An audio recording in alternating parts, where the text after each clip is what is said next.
فرقنا فيه للصيام والقيام وجعلنا فيه من عتقائك من النار برحمتك يا أرحم الراحمين. السلام علیکم ورحمۃ اللہ وبرکاتہ۔ الحمد للہ رب العالمین وبہ نستعین ونصلی ونسلم علی خاتم النبیین امامنا وقدوتنا محمد ابن عبداللہ وعلی آلہ واصحابہ الکرام۔ اللہم لا علم لنا الا ما علمتنا انک انت العلیم الحکیم۔ ثم اما بعد فاعوذ باللہ من الشیطان الرجیم، بسم اللہ الرحمن الرحیم۔ ربی اشرح لی صدری ویسر لی امری واحلل عقدۃ من لسانی یفقہوا قولی۔ رب زدنا علما، اللہم فقہنا فی الدین، اللہم ثبتنا عند الموت بلا الہ الا اللہ۔ اے ہمارے رب، ہمیں موت کے وقت کلمہ شہادت پر ثابت قدم رکھے گا، موت کے وقت ہماری زبان پہ کلمہ شہادت جاری کر دیجیے گا، آمین یا رب العالمین۔ تو انشاءاللہ آج ہم دیکھتے ہیں، وعلیکم السلام ورحمۃ اللہ وبرکاتہ۔ تو انشاءاللہ آج ہم دیکھتے ہیں کورونا وائرس قرآن اور سنت کی روشنی میں۔ تو اس کے لیے ہم سورۃ البقرہ کی آیات سن لیتے ہیں پہلے انشاءاللہ۔ وَلَنَبْلُوَنَّكُم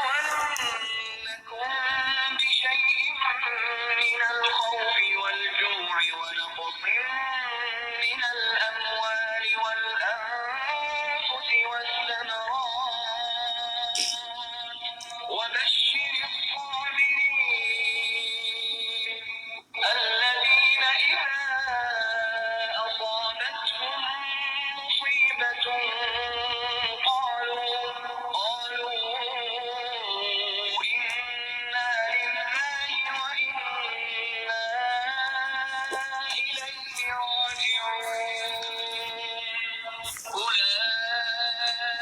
أُولَئِكَ عَلَيْهِمْ صَلَوَاتٌ مِّن رَّبِّهِمْ وَرَحْمَةٌ وَأُولَئِكَ هُمُ الْمُهْتَدُونَ۔ تو یہ بڑی حوصلہ اور ہمت دینے والی آیات ہیں۔ جب ایسی کوئی سچویشن ہو جائے، کوئی ایپیڈیمک آ جائے، کوئی آزمائش آ جائے، تو اس کا ترجمہ پیش خدمت ہے۔ سورۃ البقرہ کی آیات ہیں، آیت نمبر 155، آیت نمبر 155، 156، 157، یہ 3 آیات کی تلاوت کی گئی ہے۔ تو اس میں جو ہے کہ اللہ تعالیٰ فرماتے ہیں کہ ہم ضرور ضرور آپ کو آزمائیں گے، خوف سے، بھوک سے، خطروں سے، اور جو ہے آپ کی جو مال کے نقصانات سے، پھلوں کے نقصانات سے، لیکن جو صبر کرتے ہیں ان کے لیے خوشخبری ہے۔ جب ان کو کوئی مصیبت پہنچتی ہے تو وہ کہتے ہیں کہ قالوا انا للہ و انا الیہ راجعون، ہم اللہ ہی کے لیے ہیں اور بے شک ہمیں اللہ ہی کی طرف جانا ہے۔ اور تو ایسے لوگوں کے لیے جو مصیبت میں صبر کرتے ہیں ان کے لیے بڑی نعمتیں ہیں، اللہ کی رحمتیں ہیں، اور وہی لوگ ہدایت پر ہیں۔ تو چلیں ہم انشاءاللہ شروع کرتے ہیں۔ تو ہمارے درس کے بیچ میں یہ آیات بھی آئیں گی، تو اس کو بھی ہم سمجھیں گے کہ اللہ تعالیٰ کیا فرماتے ہیں ان آیات میں۔ تو اس یہ بتایا گیا ان آیات میں کہ ہمارا امتحان تو ضرور ہوگا، ہم تو آزمائش کے لیے بھیجے گئے ہیں اور اس طرح کی چیزیں آئیں گی۔ تو یہ ہماری زندگی میں 5 مصیبت 5 مصیبتیں آئیں گی، تو اس کو بھی آگے ہم سمجھتے ہیں ان آیات کو بھی۔ تو کل شکر تعریف اللہ ہی کے لیے ہے جس نے تمام انگنت نعمتیں عطا کی۔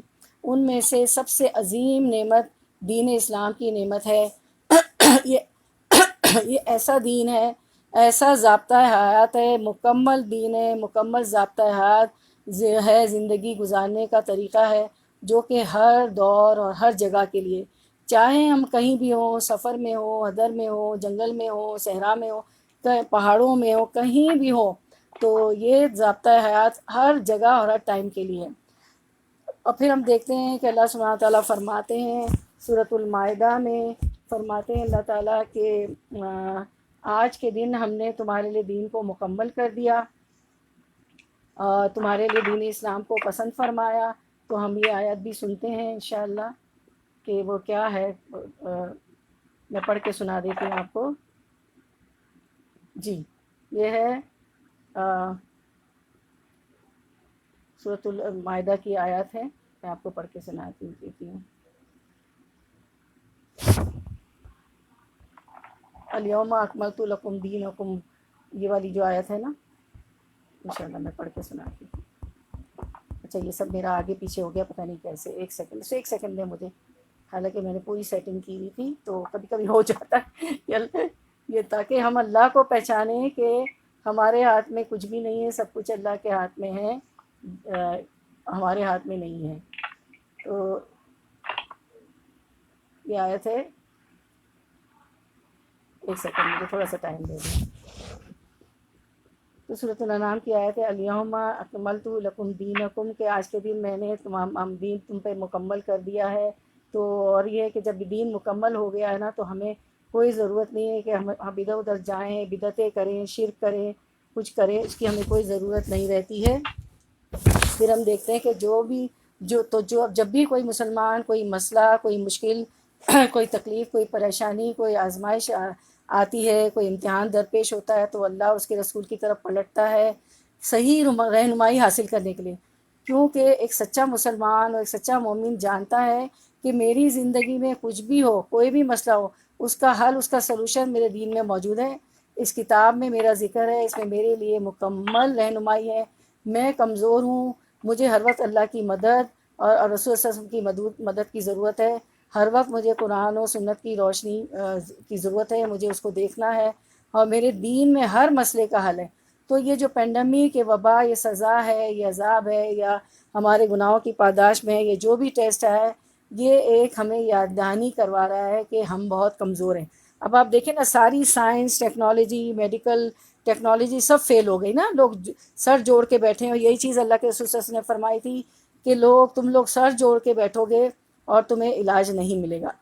تو اللہ کے آگے سب بے بس ہیں، چاہے ہمارا سوشل سرکل کتنا وسیع ہو، ہمارے خاندان بڑے بڑے ہوں، ہمارے دوست احباب بہت زیادہ ہوں، ہم پڑوسی سب مل کے بہت زیادہ ہوں، کتنا بڑا کنبہ قبیلہ ہو، اور پھر یہ کہ کتنے اس میں پڑھے لکھے لوگ ہوں، کتنے ہائیلی کوالیفائڈ ہوں، پھر سماجی طور پر ہم کتنا ہمارا جتھا ہو، اور پھر چاہے ہم کتنے امیر ہوں، چاہے بڑے بڑے بزنس ہوں، جو بھی ہو، لیکن یہ ہے کہ اللہ کے آگے یہ ہمیں اس کرونا وائرس نے یا کوئی بھی آزمائش آتی ہے ہمیں بتاتی ہے کہ چاہے تم فائنینشلی بھی کتنے ساؤنڈ ہو، سوشلی بھی کتنے ساؤنڈ ہو، لیکن تم کمزور ہو۔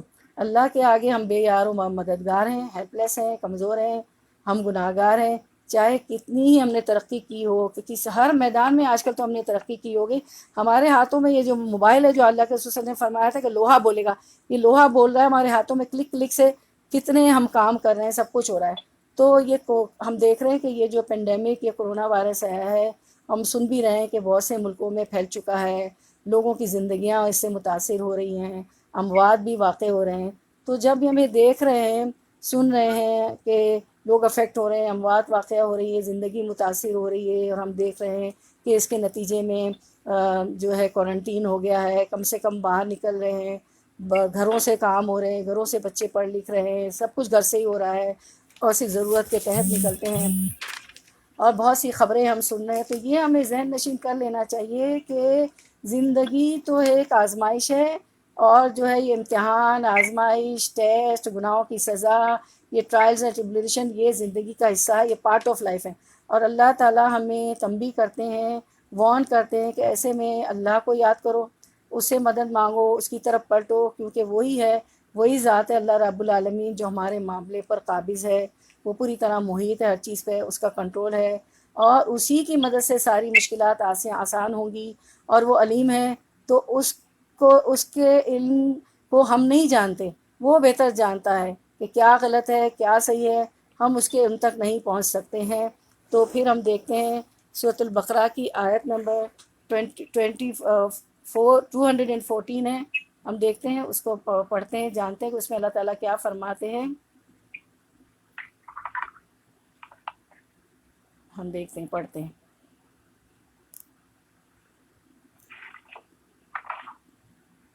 اچھا میرا سارا پتہ نہیں کیسے الٹ ہو، مجھے 5 منٹ دے تو پھر ہم لوگ صحیح چلیں گے، تاکہ میں چاہ رہی ہوں کہ ویسے نہ کہوں ساری آیتیں پڑھ دوں.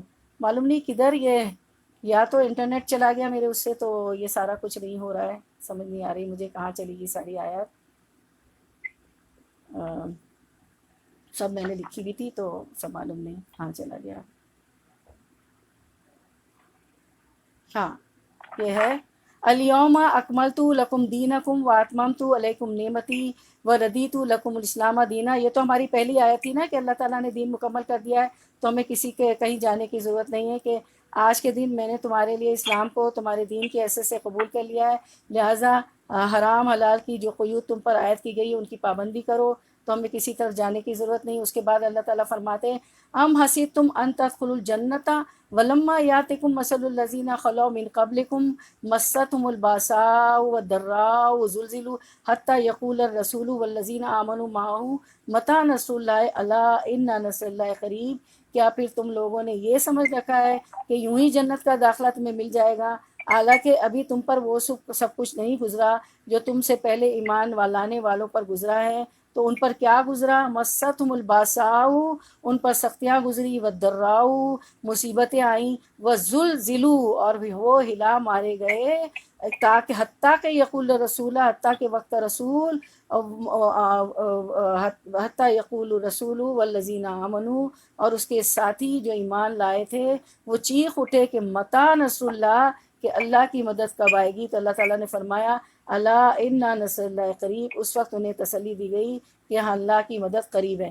یعنی اللہ تعالیٰ فرماتے ہیں کہ ابھی تو تمہیں تو اتنا آزمایا بھی نہیں گیا جتنے پہلے کے لوگوں کو آزمایا گیا تھا، جو کہ چیخ اٹھے تھے کہ ہم مدد کب آئے گی، ہم اللہ کی طرف سے مدد کب آئے گی. تو اللہ تعالیٰ ضرور تمہیں آزمائے گا. تو اللہ تعالیٰ ہمیں امتحان میں، آزمائش میں ڈال کر یہ دیکھنا چاہتے ہیں کہ ہم کیسے ریئیکٹ کرتے ہیں، ہمارا رسپانس کیا ہوتا ہے. جو یہ پینڈیمک آیا ہے، جو وائرس آیا ہے، کوئی بھی مصیبت آتی تو اللہ تعالیٰ کو تو علم ہے کہ انسان کرے گا کیا، لیکن وہ آزمانا چاہتے ہیں. اب ہم نے دیکھا ہوگا کہ یہ جب پینڈیمک آیا اور جو فلائٹس کینسل ہو گئیں اور عمرہ پہ بھی جانا جو ہے سارا کچھ کینسل ہو گیا، تو اب اس میں یہ دیکھنا چاہ رہے تھے اللہ تعالیٰ کہ بعض لوگوں کو عمرے کے ٹرپ جو تھا پورے تیاری تھی، جانا چاہ رہے تھے، فلائٹ کینسل ہو گئے تو وہ جا نہیں سکے. تو اب یہ رویہ دیکھنا ہوتا ہے کہ اللہ کی رضا میں وہ راضی برضا ہے، یا وہ کیا کرتے ہیں، اپنی زبانوں سے ناشکری کرتے ہیں، یا وہ ایسے الفاظ نکالتے ہیں اللہ کے خلاف ناشکری کے کہ ہمارے ساتھ ہی ہونا تھا، ہم تو پہلی دفعہ جا رہے تھے، پتہ نہیں کہاں کہاں سے کمیٹیاں کی تھی، کہاں کہاں سے پیسہ جوڑا تھا. اچھا لوگ تو ہر سال جاتے ہیں، فلاں دیکھو ہمارا رشتہ دار ہے وہ تو سال میں 2 بار جاتے ہیں، اور بعض تو وہاں رہتے ہیں، ان کے پاس تو اقامے ہیں، وہ تو جب اٹھ کے جانا چاہتے ہیں اٹھ کے چل دیتے ہیں، صبح اٹھتے ہیں اور چل دیتے ہیں، وغیرہ وغیرہ وغیرہ. تو ایک یہ رویہ ہوتا ہے. ایک دوسرا رویہ یہ ہوتا ہے کہ چلیں اس میں بھی اللہ کی کوئی بہتری ہوگی، میرا رب نے کچھ بہتر ہی کیا ہوگا، تو اس لیے یہ سب رک گیا ہے، اور اللہ تعالیٰ بھی جو مصیبت آئی ہے اس کو ہم پہ سے ٹال دے. تو دو رویے ہوتے ہیں نا. تو اللہ تعالیٰ یہ دیکھنا چاہتے ہیں کہ بندہ اب کرتا کہ اللہ کے تو علم میں سب ہے، لیکن وہ بندہ جب سب کر لیتا تو ایک حجت تمام ہو جاتی ہے نا کہ دیکھو تم نے ایسا کیا. کیونکہ اللہ تعالیٰ کسی کو ایسے تو دوزخ میں نہیں ڈال دیں گے، حجت تمام ہو گئی ہے، قرآن اتار دیا ہے. ابھی میں نے آیتیں پڑھی کہ کچھ لوگ جو ہیں صبر کر جاتے ہیں ان مصیبتوں میں، تو ان کے لیے خوشخبری ہے. اچھا اب کیا ہے، دوسری چیز ہم دیکھتے ہیں کہ سب لوگ گھر میں ہیں، شوہر گھر میں ہیں، بچے گھر میں ہیں. اب کیا ہے، ایک اچھی خاتون جو ہوگی وہ جو ہے مثبت سوچ رکھے گی نا، پازیٹیو سوچ رکھے گی، وہ منفی سوچ نیگیٹیوٹی نہیں رکھے گی، نیگیٹیو سوچ نہیں رکھے گی. نہ اس کا رویہ بچوں کے ساتھ نیگیٹو ہوگا. ظاہر ہے کہ بچے ہیں، سارا سال صبح جلدی اٹھ جاتے ہیں، وہ تھوڑا ریلیکس کر رہے ہوتے ہیں، تو وہ ان کو صبح نماز کے لیے اٹھائے گی پیار سے، اور جو کہے گی کہ یہ کمبل جو بھائی اسکول کے لیے تو اٹھتے ہی تھے نا، دیکھو یہ کمبل جو تم نے اوڑھا ہوا یہ آگ کا کمبل بن جائے گا، اور نمازیں پڑھو، نماز پڑھنے والا پورے نور میں ہوگا، پوری روشنی میں ہوگا، بچے ہمیں پرسرات پار کرنا ہے، بے شک تم نماز پڑھ کے سو جاؤ. اور پھر وہ گھر میں بیٹھے ہوتے تو بار بار فرینچ فرائز اور جنک فوڈ اور پتہ نہیں کیا اور کیا ان کے شوق اور پھیلاوا، تو ہر وقت کا بچوں کو کوسنا اور یہ کہنا کہ کہاں سے بار بار اس مصیبت کو سوچنا کہ کہاں سے یہ کرونا وائرس آ گیا، کہاں سے یہ پینڈیمک آ گیا. تو جو ہے بار بار برتن دھونے پڑتے ہیں، گھر پھیلا ہوا ہے، وغیرہ وغیرہ، شور ہو رہا ہے. کیونکہ ہم تو بہت پرسکون عادی ہیں، پرسکون ماحول کے عادی ہیں، ہمارے بچے شوہر چلے جاتے ہیں، بعض دفعہ ہم کچھ کلاسز لے رہے ہوتے ہیں تو اب وہ ٹائمنگ چینجز ہو گئے ہیں، ظاہر ہے سب صبح کی کلاسز بھی سب کو پتہ ہے کہ بچے لیٹ اٹھتے ہیں، جیسے ہم لوگ بھی جمع ہوتے تھے 12:30 بجے یا دوپہر میں، تو اب یہ ہے کہ ہم جو سب لیٹ ہو رہا ہے تو ہم لوگ لیٹ کر رہے ہیں، تو یہ اللہ تعالیٰ دیکھنا چاہتے ہیں، اور پھر ہر وقت کی اس طرح بول کے اس مصیبت کو بول کے کوس کے ہم ناشکری کرتے ہیں اللہ کے ساتھ، اللہ کی ناراضگی بھی مول لیتے ہیں، تو یہ ہوتا ہے، اللہ تعالیٰ دیکھنا چاہتے ہیں کہ ہمارا رویہ کیا ہوگا۔ اب اسی طرح جابز بھی لے آف ہو گئی ہیں، اچھا اب تو پیسے بھی نہیں آ رہے ہیں، یا جو ہے ہمارے آورز جو ہے وہ کم ہو گئے، اب یہ ساری مشکلیں، ہم افیکٹ تو ہو ہی رہے نا، اس سے سب لوگ افیکٹ ہو رہے ہیں۔ اچھا کوارنٹین ہے، اب یہ ہے کہ بچے جو ہے جیسے نانیاں ہیں، دادیاں ہیں، جیسے میں نانی ہوں، اب میں نہیں جاؤں گی اپنے، میرے تو دور ہے، قریب بھی ہوتے ہیں تو میں نہیں جاتی، میں کہتی کہ میرے بچے افیکٹ ہو جائیں گے، مجھے نزلہ ہے، مجھے وہ ہے، تو یہ ساری ایک آزمائش ہے، صبر بھی کرنا پڑ رہا ہے اور برداشت بھی کرنا پڑ رہا ہے۔ اب اس میں انسان جو ہے بہت زیادہ اپنی زبان کو استعمال کرے اور ایسے کلمات بولے کہ یہ کیوں ہو گیا، کس لیے ہو گیا، مجھ پہ مشکلیں آ گئیں، اور اب ظاہر شوہر بھی گھر میں ہوتے ہیں تو بعض لوگ چائے کے عادی ہوتے ہیں، بار بار چائے بنانی یا جو بھی ہے خیال کرنا پڑ رہا ہے، تو ایک جو ہے پازیٹیو ماں ہوتی ہے نا، وہ بچوں کو لے کے بیٹھتی ہے، کوئی کلاسز جوائن کر لے کہ چلو بھائی کوئی درس ہو رہا ہے، چلو اس کو مل کے سنتے ہیں، یا یہ کہ کوئی حدیث بتا دی، کوئی کتاب کھول کے سنا دی، جیسے اسلامک ہیروز کو آپ سنا سکتی ہیں، دا مون اسپلٹ جو کتاب ہے وہ لے سکتی ہیں، سیل نیکٹر انگلش میں، کیونکہ بچے انگلش پسند کرتے ہیں، یا کوئی درس وغیرہ ہوتا ہے وہاں بھیج سکتی ہیں۔ اور کچھ لوگ تو میں نے دیکھا اتنا پازیٹیو رویہ ہے، مجھے ایسے بھی فون آئے کہ ہم لوگ جو ہے اب ہمارے فادر نہیں ہوتے تھے، بہت لیٹ آتے تھے بیچارے، تو ہم اس وقت کو انجوائے کر رہے ہیں، وی آر انجوائنگ دس چیز، مل کے کھانا کھا رہے ہیں، سب کچھ کریں، تو ایک پازیٹیو سوچ، ہمیشہ آپٹیمسٹک رہنا چاہیے، اللہ تعالیٰ کو یہ پسند ہے، کیونکہ اس سے پھر درجات بلند ہوتے ہیں نا، ابھی آپ نے آیت بھی سنی کہ پھر اس سے درجات بلند ہوتے ہیں، اللہ تعالیٰ نے کہا کہ صبر کرنے والوں کے لیے خوشخبری ہے اور وہی لوگ ہدایت پہ ہیں، یہ بھی آپ کو آیت سنائی گئی تھی تلاوت بھی، کہ وہی لوگ ہدایت پہ ہیں جو بھی حالات ہوں وہ کہ الحمدللہ علی کل حال، ہر حال میں اللہ کا شکر، ہر حال میں اللہ کا شکر۔ اس کے بعد اللہ تعالیٰ فرماتے ہیں، ابھی جو میں نے آیت تلاوت کی تھی کہ وَلَنَبْلُوَنَّكُمْ، ہم جو ہے تمہیں ضرور آزمائیں گے، اس سے آزمائیں گے، من وَلَنَبْلُوَنَّكُمْ بِشَيْءٍ مِّنَ الْخَوْفِ وَالْجُوعِ وَنَقْصٍ مِّنَ الْأَمْوَالِ وَالْأَنفُسِ وَالثَّمَرَاتِ وَبَشِّرِ الصَّابِرِينَ، ہم ضرور تمہیں، آیت نمبر 155 سورۃ البقرہ، 156 157 بھی میں پڑھوں گی، تو یہ خمسہ مصیبتیں ہیں اس آیت میں بتائی گئی ہے، سورۃ البقرہ آیت نمبر 155 میں، کہ 5 مصیبتیں انسان کی زندگی میں ضرور آتی ہیں، اور وہ کیا ہے؟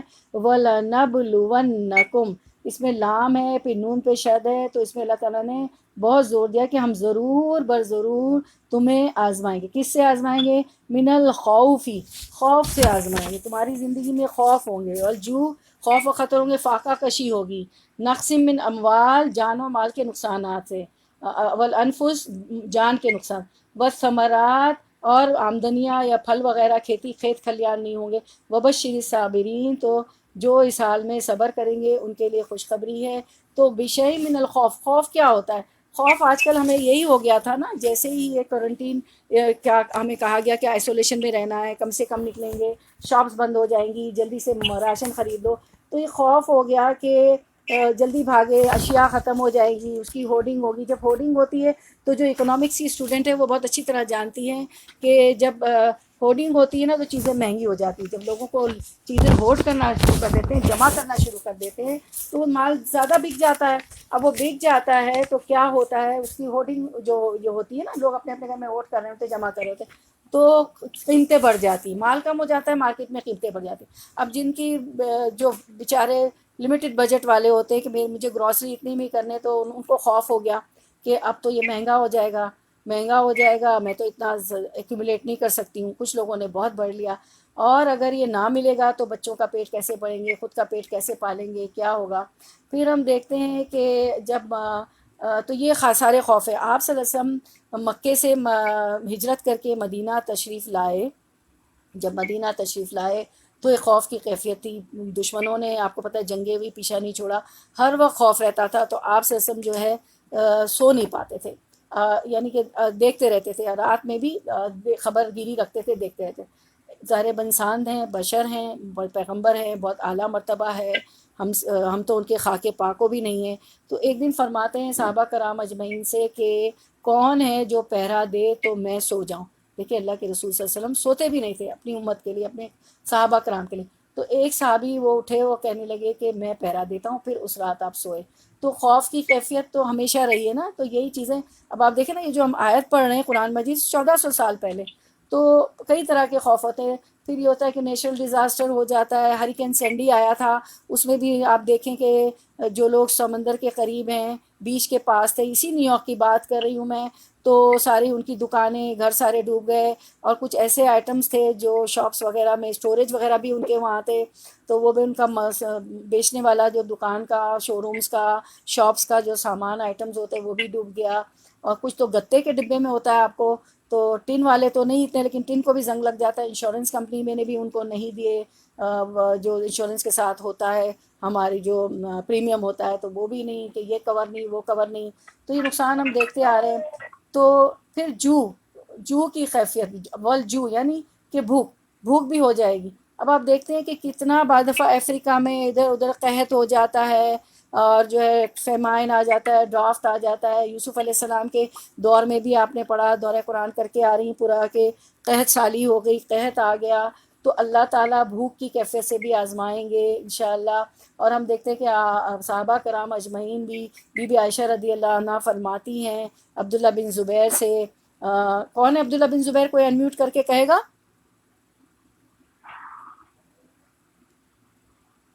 عبداللہ بن زبیر کون ہے؟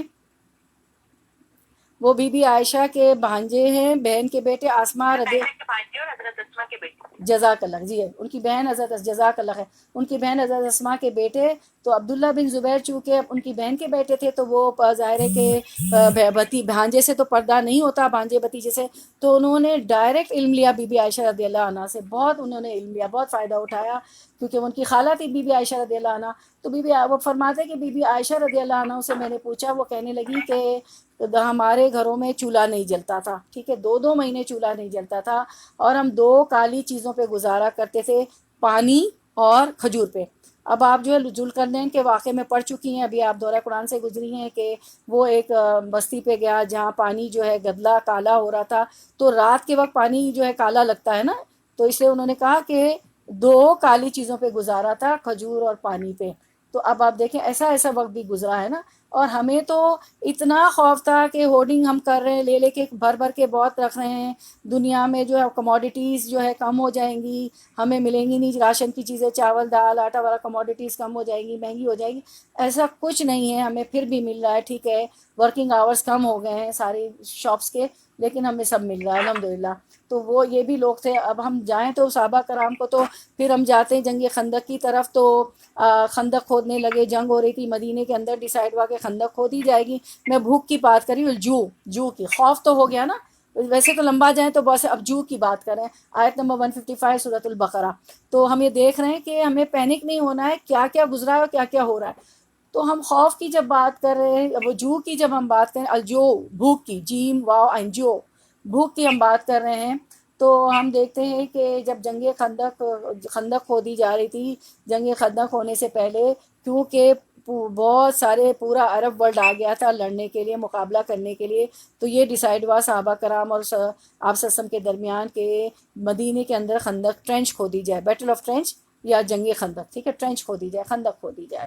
اب جب خندق کھودتے کھودتے کیا ہوا کہ صحابہ کرام نے کہ بڑا سا پتھر آ گیا بیچ میں، اور وہ ان سے کھسک نہیں رہا تھا. تو بھوک کا یہ عالم تھا کہ تمام صحابہ کرام اجمعین نے پیٹ پہ پتھر باندھے تھے. واقعہ سب کو مشہور ہے، لیکن ہمیں معلوم نہیں ہوتا ہے کہ کب کس وقت کی کہانی ہے جنگ خندق، بیٹل آف ٹرینچ کی. تو پھر آپ صلی اللہ علیہ وسلم کو بلایا گیا کہ یا اللہ کے رسول صلی اللہ علیہ وسلم، یہ پتھر نہیں ہم سے کھسک رہا ہے، بہت بھاری ہے. تو اللہ کے رسول صلی اللہ علیہ وسلم نے جب اس پتھر کو ان کی مدد کرنے کے لیے، ہلانے کے لیے، مدد کرنے کے لیے پہنچے، کرنے لگے، مدد کرنے لگے، تو آپ صلی اللہ علیہ وسلم کو دیکھا گیا کہ آپ صلی اللہ علیہ وسلم کے پیٹ پہ 2 پتھر بندھے ہوئے تھے. یعنی آپ دیکھیں بھوک میں بھی جنگ کی تیاریاں ہو رہی ہیں. تو جو ایسے ایسے بھوک کے انہوں نے برداشت کیا ہے کہ خندقیں بھی کھودی، پتھر بھی کھسکائے. تو وہی ابھی آیت پڑھی گئی تھی، ابھی میں نے آپ کو سنائی تھی کہ ابھی تمہیں تو آزمایا نہیں، پچھلی قوموں پہ تو سر والباسائی والضرائی، ان پہ تو مصیبتیں آئے، مشکلیں گئے، حتیٰ زلزلو، وہ تو زلزلو ہلا مارے گئے. اور پوچھا وقت کے نبی اور سارے لوگ ان کے ساتھ جو تھے وہ ہلا مارے گئے، پوچھا کہ متى نصر اللہ، کہ اللہ کی مدد کب آئے گی. تو کہا کہ اللہ کی مدد قریب ہی ہوگی. ابھی جو آیت میں نے پڑھی تھی، تو ہم سارا آیتوں کے ساتھ کریں. اس کے بعد ہم نے پڑھا الجوع والخوف، خوف کے بعد جو ہے یہ ساری خوف کی باتیں تھیں. اس کے بعد ہم دیکھتے ہیں کہ مال کی تنگی، نا مال کی کمی. تو ان لوگوں کے پاس تو کپڑا بھی کم ہوتا تھا کہ آپ صلی اللہ علیہ وسلم نے فرمایا کہ عید کی نماز کے لیے کیا ہوگی، خواتین بھی جائیں گی. تو کسی نے پوچھا کہ اگر اس خاتون کے پاس رداء نہ ہو، برقع نہ ہو، چادر نہ ہو، اسکارف نہ ہو، تو وہ کیا کرے. تو اللہ کے رسول کے کپڑے کی بھی تنگی تھی، کھانے کی تو تھی، ہر چیز کی تنگی تھی. تو دین ابھی نیا نیا آیا تھا، ابھی جو ہے مال غنیمت نہیں آتا تھا، بعد میں تو اللہ تعالیٰ نے بہت نوازا. تو کہا کہ تم اپنی بہن کو اپنی چادر میں لے جاؤ، اپنی رداء کے اندر لے کے چلی جاؤ. کہ یعنی وہ چادر بھی دیکھیں نا، ہم سے تو اچھی ہوتی ہوگی، پتہ نہیں 2.5-3 میٹر کتنی بڑی، واللہ عالم، کہ وہ دوسری بہن کو بھی اس پہ لپٹ کے لے جاتی تھی تاکہ غیر مسلم قوموں پہ روب پڑ جائے مسلمانوں کی تعداد کو دیکھ کے، نا کہ مسلمان جتھا ہے، مطلب مسلمان تعداد میں زیادہ ہیں. اس کے بعد ہم دیکھتے ہیں کہ مصعب بن عمیر جو تھے، ان کا جو ہے انتقال ہو گیا. تو آپ کو معلوم ہے کہ کفن دیا جاتا ہے تو مرد کے لیے 3 کپڑے ہوتے ہیں اور 3 شیٹس ہوتی ہیں، 3-4 کپڑے کی شیٹس ہوتی ہیں، اور عورتوں کے لیے 5 ہوتی ہیں. انشاءاللہ مجھے یاد دلائیے گا، ہم زوم پہ کریں گے انشاءاللہ، اسکرین شیئر ہوگی، ہم زوم پہ یہ جو ہے کفنانے کا جو سارا ورکشاپ رکھیں گے، سارا کچھ، اور غسل دینے کا نا انشاءاللہ یہ ورکشاپ رکھیں گے. تو اس میں بات کلیئر ہو جائے گی. اور ہمیں آنا چاہیے نا قرآن، ایز اے قرآن کے اسٹوڈنٹ ہمیں نہلانا بھی آنا چاہیے. کہ بعض دفعہ ایسی صورتحال ہو جاتی ہے کہ نہلانے والے بھی کوئی نہیں ملتے، اور پھر ایسی ایمرجنسی میں تو ہمیں آنا چاہیے. دیکھیے آج کل کتنی ایمرجنسیز ہیں نا، تو کیونکہ آئسولیشن میں ہیں، ہاں جو ہے ملنا، انٹریکشن زیادہ نہیں ہے. تو مصعب بن عمیر کو کیا ہوا کہ جب ان کی وفات ہوئی، مصعب بن عمیر رضی اللہ عنہ کی، تو سر ڈھکتے تھے. حدیث میں صحیح بخاری میں یہ حدیث ہے، آپ لوگ پڑھیے گا جا کے، کہ اس میں یہ ہے کہ ان کا جب سر ڈھکتے تھے تو پیر کھلے ہو جاتے تھے. جب پیر پہ ان کے پاس ایک کمبل تھا مصعب بن عمیر کا اپنا، وہ چھوٹا تھا، تو جب ان کے پیر ڈھکتے تھے تو سر کھلا رہ جاتا تھا. تو اللہ کے رسول صلی اللہ علیہ وسلم نے فرمایا کہ سر ڈھک دو اور پیر سر کے پاس سے کمبل ڈھکو، اور پیر جو کھلے رہ جاتے ہیں اس پہ اسخر کا درخت وہاں پہ ہوتا تھا، تو اسخر کے درخت کے پتوں سے ڈھک دو. تو دیکھیں یہ تھا عالم نا. تو الخوف اور جو ہے الجوع اور جو ہے مال کی کمی، تو مال کی ان کے پاس کمی تھی. تو یہ جو ہم نے آیت 155 پڑھ رہے ہیں، وَلَنَبْلُوَنَّكُمْ بِشَيْءٍ مِّنَ الْخَوْفِ وَالْجُوعِ وَنَقْصٍ مِّنْ أَمْوَالٍ، کہ یہ مال کی ان کے پاس کمی تھی. اور پھر ہم دیکھتے ہیں کہ مال کی کمی ایسے بھی ہو جاتی ہے کہ بہت پراپرٹی لی، اپنے بڑے ارمان سے لی کہ وہ، اور پھر ہمیں جس طرح وہ بڑھ رہی ہوتی ہیں تو اکنامیکلی ہمیں بتا بھی دیا جاتا ہے کہ اتنے سال میں اتنی بڑھ جائے گی اور اتنا ہوگا، لیکن ایسے کوئی نیچرل ڈیزاسٹر آ جاتا ہے کہ کیا ہوتا ہے کہ پراپرٹی نیچے ہو جاتی ہے. یا کبھی کوئی خلیجی ملکوں سے واپس ہو گئے، جاب چھوٹ گئی، تو آپ نے دیکھا ہوگا کہ ہمارے ملک میں جو ہے پراپرٹیز ہائی چلی گئی. خاص طور پہ کچھ ایسے علاقے ہوتے ہیں جہاں باہر کے لوگ آ کے رہنا پسند کرتے ہیں کہ ہم ایسے کول کام کوائٹ علاقوں میں رہیں گے، تو وہ ایک دم شوٹ اپ ہو جاتی ہے. یا بعض دفعہ دنیا کے حالات ایسے ہوتے ہیں کہ پراپرٹی نیچے چلی جاتی ہے، اس وقت آپ کو بہت ضرورت ہوتی ہے، اتنے پیسے کی ضرورت ہوتی ہے کہ انسان کتنا پیسہ کسی سے مانگے نا، مانگنے سے بہتر ہے کہ اپنا ہی مال ہم بیچ دیتے ہیں. تو یہ سارے نقصان ہوتے ہیں. اب جو اس کو ہم آج سے ریلیٹ کریں موجودہ حالات سے، جو اللہ نے فرمایا کہ نقص من اموال، کے آمدنیوں میں گھاٹیں، تو لے آؤٹ ہو گیا ہے، بہت ساری نوکریاں چھوٹ گئی ہیں. میری بہنوں آپ کی سمجھ میں آ رہا ہے نا، یہ آیت کو ہم ریلیٹ کر رہے ہیں کہ اللہ تعالیٰ نے 1400 سال پہلے بتا دیا کہ نقص من اموال بھی ہوگا، کہ آپ کی لے آؤٹ ہو جائیں گی، جاب چھوٹ جائیں گی، یا ویجز آپ کو کم ملیں گے. تو یہ 1400 سال پہلے بھی ہوا، اللہ کے رسول صلی اللہ علیہ وسلم نے بتا دیا. تو ہمارا یہ سب پڑھنے کا مقصد یہ ہے کہ ہم بھی پینک نہ ہوں، سکون میں آ جائیں، کیوس نہ مچائیں، اور جو ہے صبر کریں، کیونکہ وبشر الصابرین، صبر کرنے والوں کو بہت سارے جو ہے اس طرح کے نقصان. اب ہم دیکھتے ہیں والانفس، ٹھیک ہے، من الخوف والجوع ونقص من اموال اور والانفس. اب انفس کا یہ ہوتا ہے کہ تمہاری جانوں میں بھی آزماؤں گا نا. تو کیا ہوتا ہے کہ موت اموات ہو رہی ہیں اور ہوتی ہیں، ویسے بھی ہو جاتی ہیں. ویسے بھی یہ پینڈیمک سے پہلے بھی ایسی ایسی بیماریاں آپ سن رہے ہیں کہ پتہ چلتا ہے وہ آدمی رات میں سویا یا خاتون رات میں سوئی، صبح اٹھی نہیں، چل بسی دنیا سے. بعض دفعہ ایسے امراض ہو رہے ہیں کہ کہہ رہے پیٹ میں درد ہے، پیٹ میں درد ہے، بعد میں جو اس کے ڈیتھ ہو جاتی تو ڈاکٹر ہم سمجھتے ہیں گیسٹرک ہے، گیس کی دوا دے رہے ہوتے ہیں، کوئی ہم اس کو سوڈا دے رہے ہوتے ہیں کہ چلو ڈکاریں آئیں گی تو گیسٹرک نکل آئے گی. بعد میں پتہ چلتا ہے ڈاکٹرز کہتے ہیں اس کی ڈیتھ کے بعد کہ یہ تو ہارٹ اٹیک تھا. اور اللہ کے رسول صلی اللہ علیہ وسلم نے فرمایا کہ ایسی بیماریاں ہوں گی کہ تم سر جوڑ کے بیٹھ جاؤ گے، اس کا علاج نہیں ملے گا. تو اموات بھی ہو رہی ہیں اور یہ بیماریوں سے لوگ جو ہے افیکٹ بھی ہو رہے ہیں، بہت زیادہ افیکٹ ہو رہے ہیں. آپ دیکھ رہے ہیں روز جو ہے آپ کو ٹال آ جاتا ہے کہ فلاں جگہ کتنے، فلاں جگہ کتنے، پوری آج کل تو آ ہی رہا ہے پورے آپ کے واٹس ایپ، آپ کے ٹویٹر، آپ کے اسنیپ چیٹ، آپ کا سب کچھ اسی سے بھرا ہوا ہے نا، کہ یہی چیزیں آ رہی ہیں اور اسی کو مانیٹر کیا جا رہا ہے. تو یہ ساری چیزیں ہیں انفس میں. اور پھر کیا ہے کہ ہم دیکھتے ہیں کہ مال کے نقصانات میں قحط سالی بھی آ جاتی ہے، بارش کی کمی بھی ہو جاتی ہے.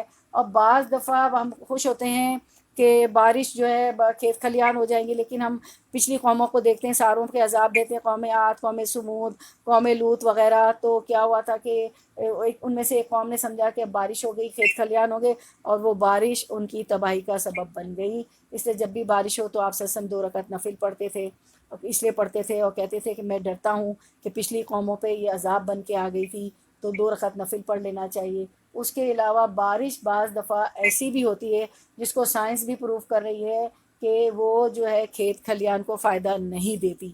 مجھے تو یہ بات بڑی امیزنگ لگی.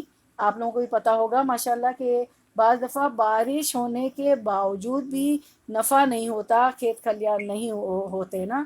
تو یہ ساری جو چیزیں ہیں، اب اس میں آگے آتا ہے وقت ثمرات، اور تمہارے پھلوں میں بھی تو کھیت کھلیان نہیں گرے ہوتے ہیں، یا بعض دفعہ کوئی جو ہے کیڑے مکوڑے اس کو کھا جاتے ہیں. آپ دیکھیں اگر آپ کے گھر ہیں، کوئی ہاؤس میں رہتی ہیں، تو آپ دیکھتے ہیں کہ آپ اس کو خاص آتے ہیں نا آپ کو آپ کے گارڈن میں ڈالنے کے لیے، آپ کی گراس کو جو کچھ چھوٹا موٹا ٹمیٹوز اور کڑی پتے آپ نے اگائے ہوتے، تو اس کے لیے بھی جو ہے خاص آپ اسپریز وغیرہ لاتے ہیں. جیسے گھر میں اپروچز وغیرہ کے ہم اسپرے وغیرہ کرتے ہیں، تو اس ہماری جو ہے کھیت کھلیان کو بھی بچایا. ہمارا تو چھوٹا سا گارڈن ہوتا ہے، اس کی بات کریں، بڑے کھیتوں کو بھی یہ سب پیسٹی سائڈز اور یہ ساری چیزیں ڈالی جاتی ہیں کہ اس سے بچایا جائے. تو بعض دفعہ کیڑے بھی لگ جاتے ہیں. تو یہ سارے نقصانات ہیں. اور یہ 5 خمسہ مصائب، 5 مصیبتیں، خمسہ کہتے ہیں 5 کو، واحد اثنین ثلاثہ اربعہ خمسہ، 1 2 3 4 5. تو اللہ تعالیٰ نے پہلے ہی بتا دیا کہ یہ 5 مصیبتیں تو ہو کر رہیں گی. میں پھر سے پڑھ دیتی ہوں، وَلَنَبْلُوَنَّكُمْ بِشَيْءٍ مِّنَ الْخَوْفِ وَالْجُوعِ، اور ہم ضرور تمہیں آزمائیں گے. من اموال والانفس، الفس ہوتا ہے جان، اموال ہوتی ہے مال، جان اور مال کے نقصانیت سے، آمدنیوں کے گھاٹے میں. جیسے لے آؤٹ ہو گیا، جاب چلی گئی، بزنس آج کل کم ہو رہے ہیں. ضرورت کی چیزیں تو بہت بک رہی ہیں، کھانا پینا، لیکن اگر آپ شوز لے لیں، بیگس لے لیں، ڈریسز لے لیں، یہ لے لیں، وہ بھی ضرورت کے تحت ہو رہا ہے. جیسے ویسے ہم جا کے شاپنگ کرتے ایسی نہیں ہو رہی ہے.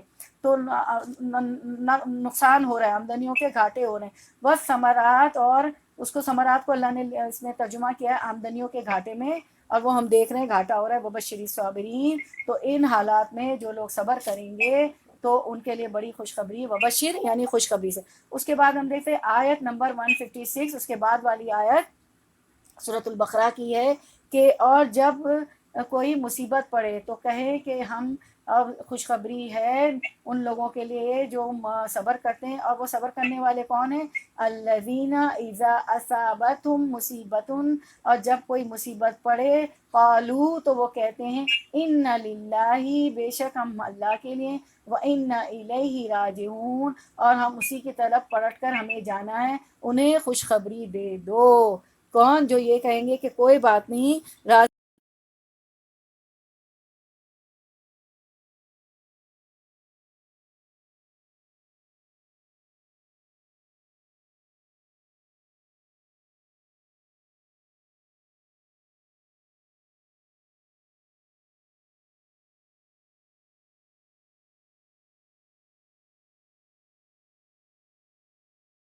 بہت سارے اجر ہیں. اولئک علیہم صلوات من ربہم، ان پر ان کے رب کی طرف سے بڑی عنایت ہے، ورحمت، اور اس کی رحمت ہے. اور اللہ کی رحمت نازل ہو جائے تو سارے دل پار ہو جائے، ہماری ساری مشکلات آسان ہو جائے.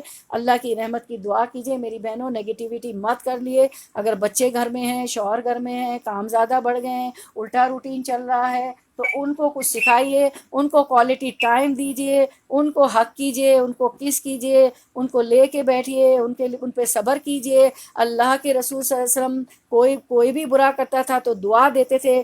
کچھ بھی برا لگے تو چیخیں نہیں، چلائیں نہیں، ان کے ساتھ ان کو برے الفاظ نہ یوز کریں کہ اللہ تعالیٰ اسے ہدایت دے دے. اللہم اللہم ثبتہ وجعلہ ہادیا مہدی. اللہم ثبتہ وجعلہ ہادیا مہدی. اللہ اسے ثابت قدم رکھ اور اسے ہدایت یافتہ کا بھی امام بنا دے. اللہم فقہہ فی الدین والہمہ التاویل. اللہ اسے دین کی سمجھ دے اور اس کو بات کی تہ تک، دین کی بات کی تہ تک پہنچا دے. اچھی اچھی دعائیں ہیں. آپ تو صحیح بخاری کی اسٹوڈنٹ ہیں، جو نہیں آئی میری کلاس میں وہ ریکارڈنگ بھی سنتی ہیں. یہ ساری دعاؤں سے آپ گزری ہیں، ورڈ ٹو ورڈ ٹرانسلیشن کے ساتھ، مطلب کے ساتھ ماشاءاللہ آپ لوگ گزری ہیں.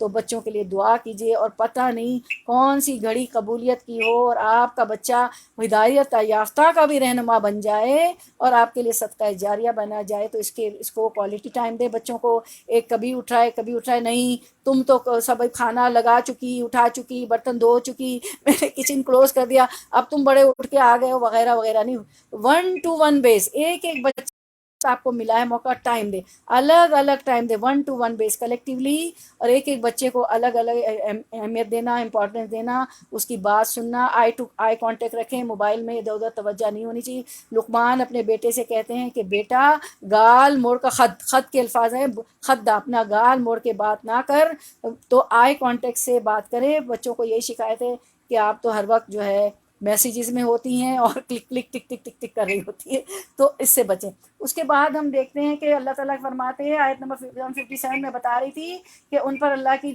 طرف سے بڑی عنایت ہے اور رحمت ہے، اور رحمت اللہ کی مل جائے تو ساری مشکلیں آسان ہو جائے. اور یہ جو ہمارے جو مشکل آئی ہے، یہ کرونا وائرس ایپیڈیمک آیا، یہ بھی اللہ کی رحمت سے ٹل جائے گا اگر ہم دعائیں کرتے رہے. وَأُولَٰئِکَ هُمُ الْمُهْتَدُونَ. اور ایسے ہی لوگ راست رو ہیں، ہدایت پر ہیں. یہ جو ساری خوبیاں میں نے آپ کو پڑھی 3 آیتوں میں، یہ آج کا آپ کو ہوم ورک ہے. سورۃ البقرہ آیت نمبر 155، 156، 157. ٹھیک ہے. اور بہت برداشت، اور میاں کو بھی برداشت کریں، وہ گھر میں بیٹھے بیٹھے. کچھ بڑے جو ہے ماشاءاللہ چٹخورے ہوتے ہیں. کبھی کوئی میاں کہہ رہے ہوں کہ چلو پکوڑے بناؤ، چلو چائے دو. آپ لوگوں کی خدمات بھی کر رہی ہوں. بیٹیاں نہیں کرتی کام، کچھ نہیں. ان کو صرف پیار محبت سے کہیں. پیار محبت سے تو پورا آپ سسم کا اخلاق ہی تھا، جو کہ ایک مٹھی بھر امت تھی اور پوری دنیا کو کانکر کر لیا. اسپین اور ڈمیسکس اور کہاں دین اسلام نہیں پھیلا. سویٹ ورڈ جو یہ ہم دیکھتے ہیں کہ اِنَّ لِلَّهِ وَإِنَّا إِلَيْهِ رَاجِعُونَ. یہ قصہ میں پہلے بھی بتا چکی ہوں کہ کیا ہوا کہ یہ ایک دعا بھی ہے نا کہ اللہ کے رسول صلی اللہ علیہ وسلم نے یہ جو ہے اِنَّ لِلَّهِ وَإِنَّا إِلَيْهِ رَاجِعُونَ، یہ دعا ہے. اللہم اجرنی فی مصیبتی واخلف لی خیرا منہا. بے شک ہم سب اللہ کے لیے ہیں اور ہم سب اسی کی طرف لوٹ کر جانے والے ہیں. اے اللہ مجھے میری مصیبت کے عوض اجر دے اور مجھے اس سے بہتر عطا فرما. اجرنی انا للہ و انا الیہ راجعون کہنے کے بعد اللہم اجرنی فی مصیبتی، اللہم، ٹھیک ہے میں پڑھ رہی ہوں. اللہم اجرنی فی مصیبتی واخلف لی خیرا منہا. بے شک ہم سب اللہ کے لیے ہیں اور ہم اسی کی طرف لوٹ کر جانے والے. اے اللہ مجھے میری مصیبت کے عوض اجر دے اور مجھے اس سے بہتر عطا فرما. ایک دفعہ ابو سلمہ ام سلمہ کے شوہر آپ صلی اللہ علیہ وسلم کی مجلس سے آئے اور آ کے یہ دعا سنائی. بہت خوش آئے اور ام سلمہ سے کہا کہ یہ دعا آپ صلی اللہ علیہ وسلم نے سکھائی ہے. تو ام سلمہ فرماتی ہے کہ میں نے اس کو سنا بھی اور یاد بھی کر لیا. ٹھیک ہے. پھر ام سلمہ کہتی ہیں کہ حضرت ام سلمہ رضی اللہ عنہ فرماتی ہے کہ رسول اللہ صلی اللہ علیہ وسلم نے فرمایا جب کسی مسلمان کو مصیبت پہنچے تو اور وہ یہ دعا مانگے جس کا اللہ نے حکم دیا ہے، جو بھی میں نے پڑھ کے سنائے. بے شک ہم سب اللہ کے لیے ہیں اور ہم سب اسی کی طرف لوٹ کر جانے والے ہیں. اے اللہ مجھے میری مصیبت کے عوض اجر دے اور مجھے اس سے بہتر عطا فرما. تو اللہ اس کو پہلے سے بہتر بدل عطا فرمائے گا.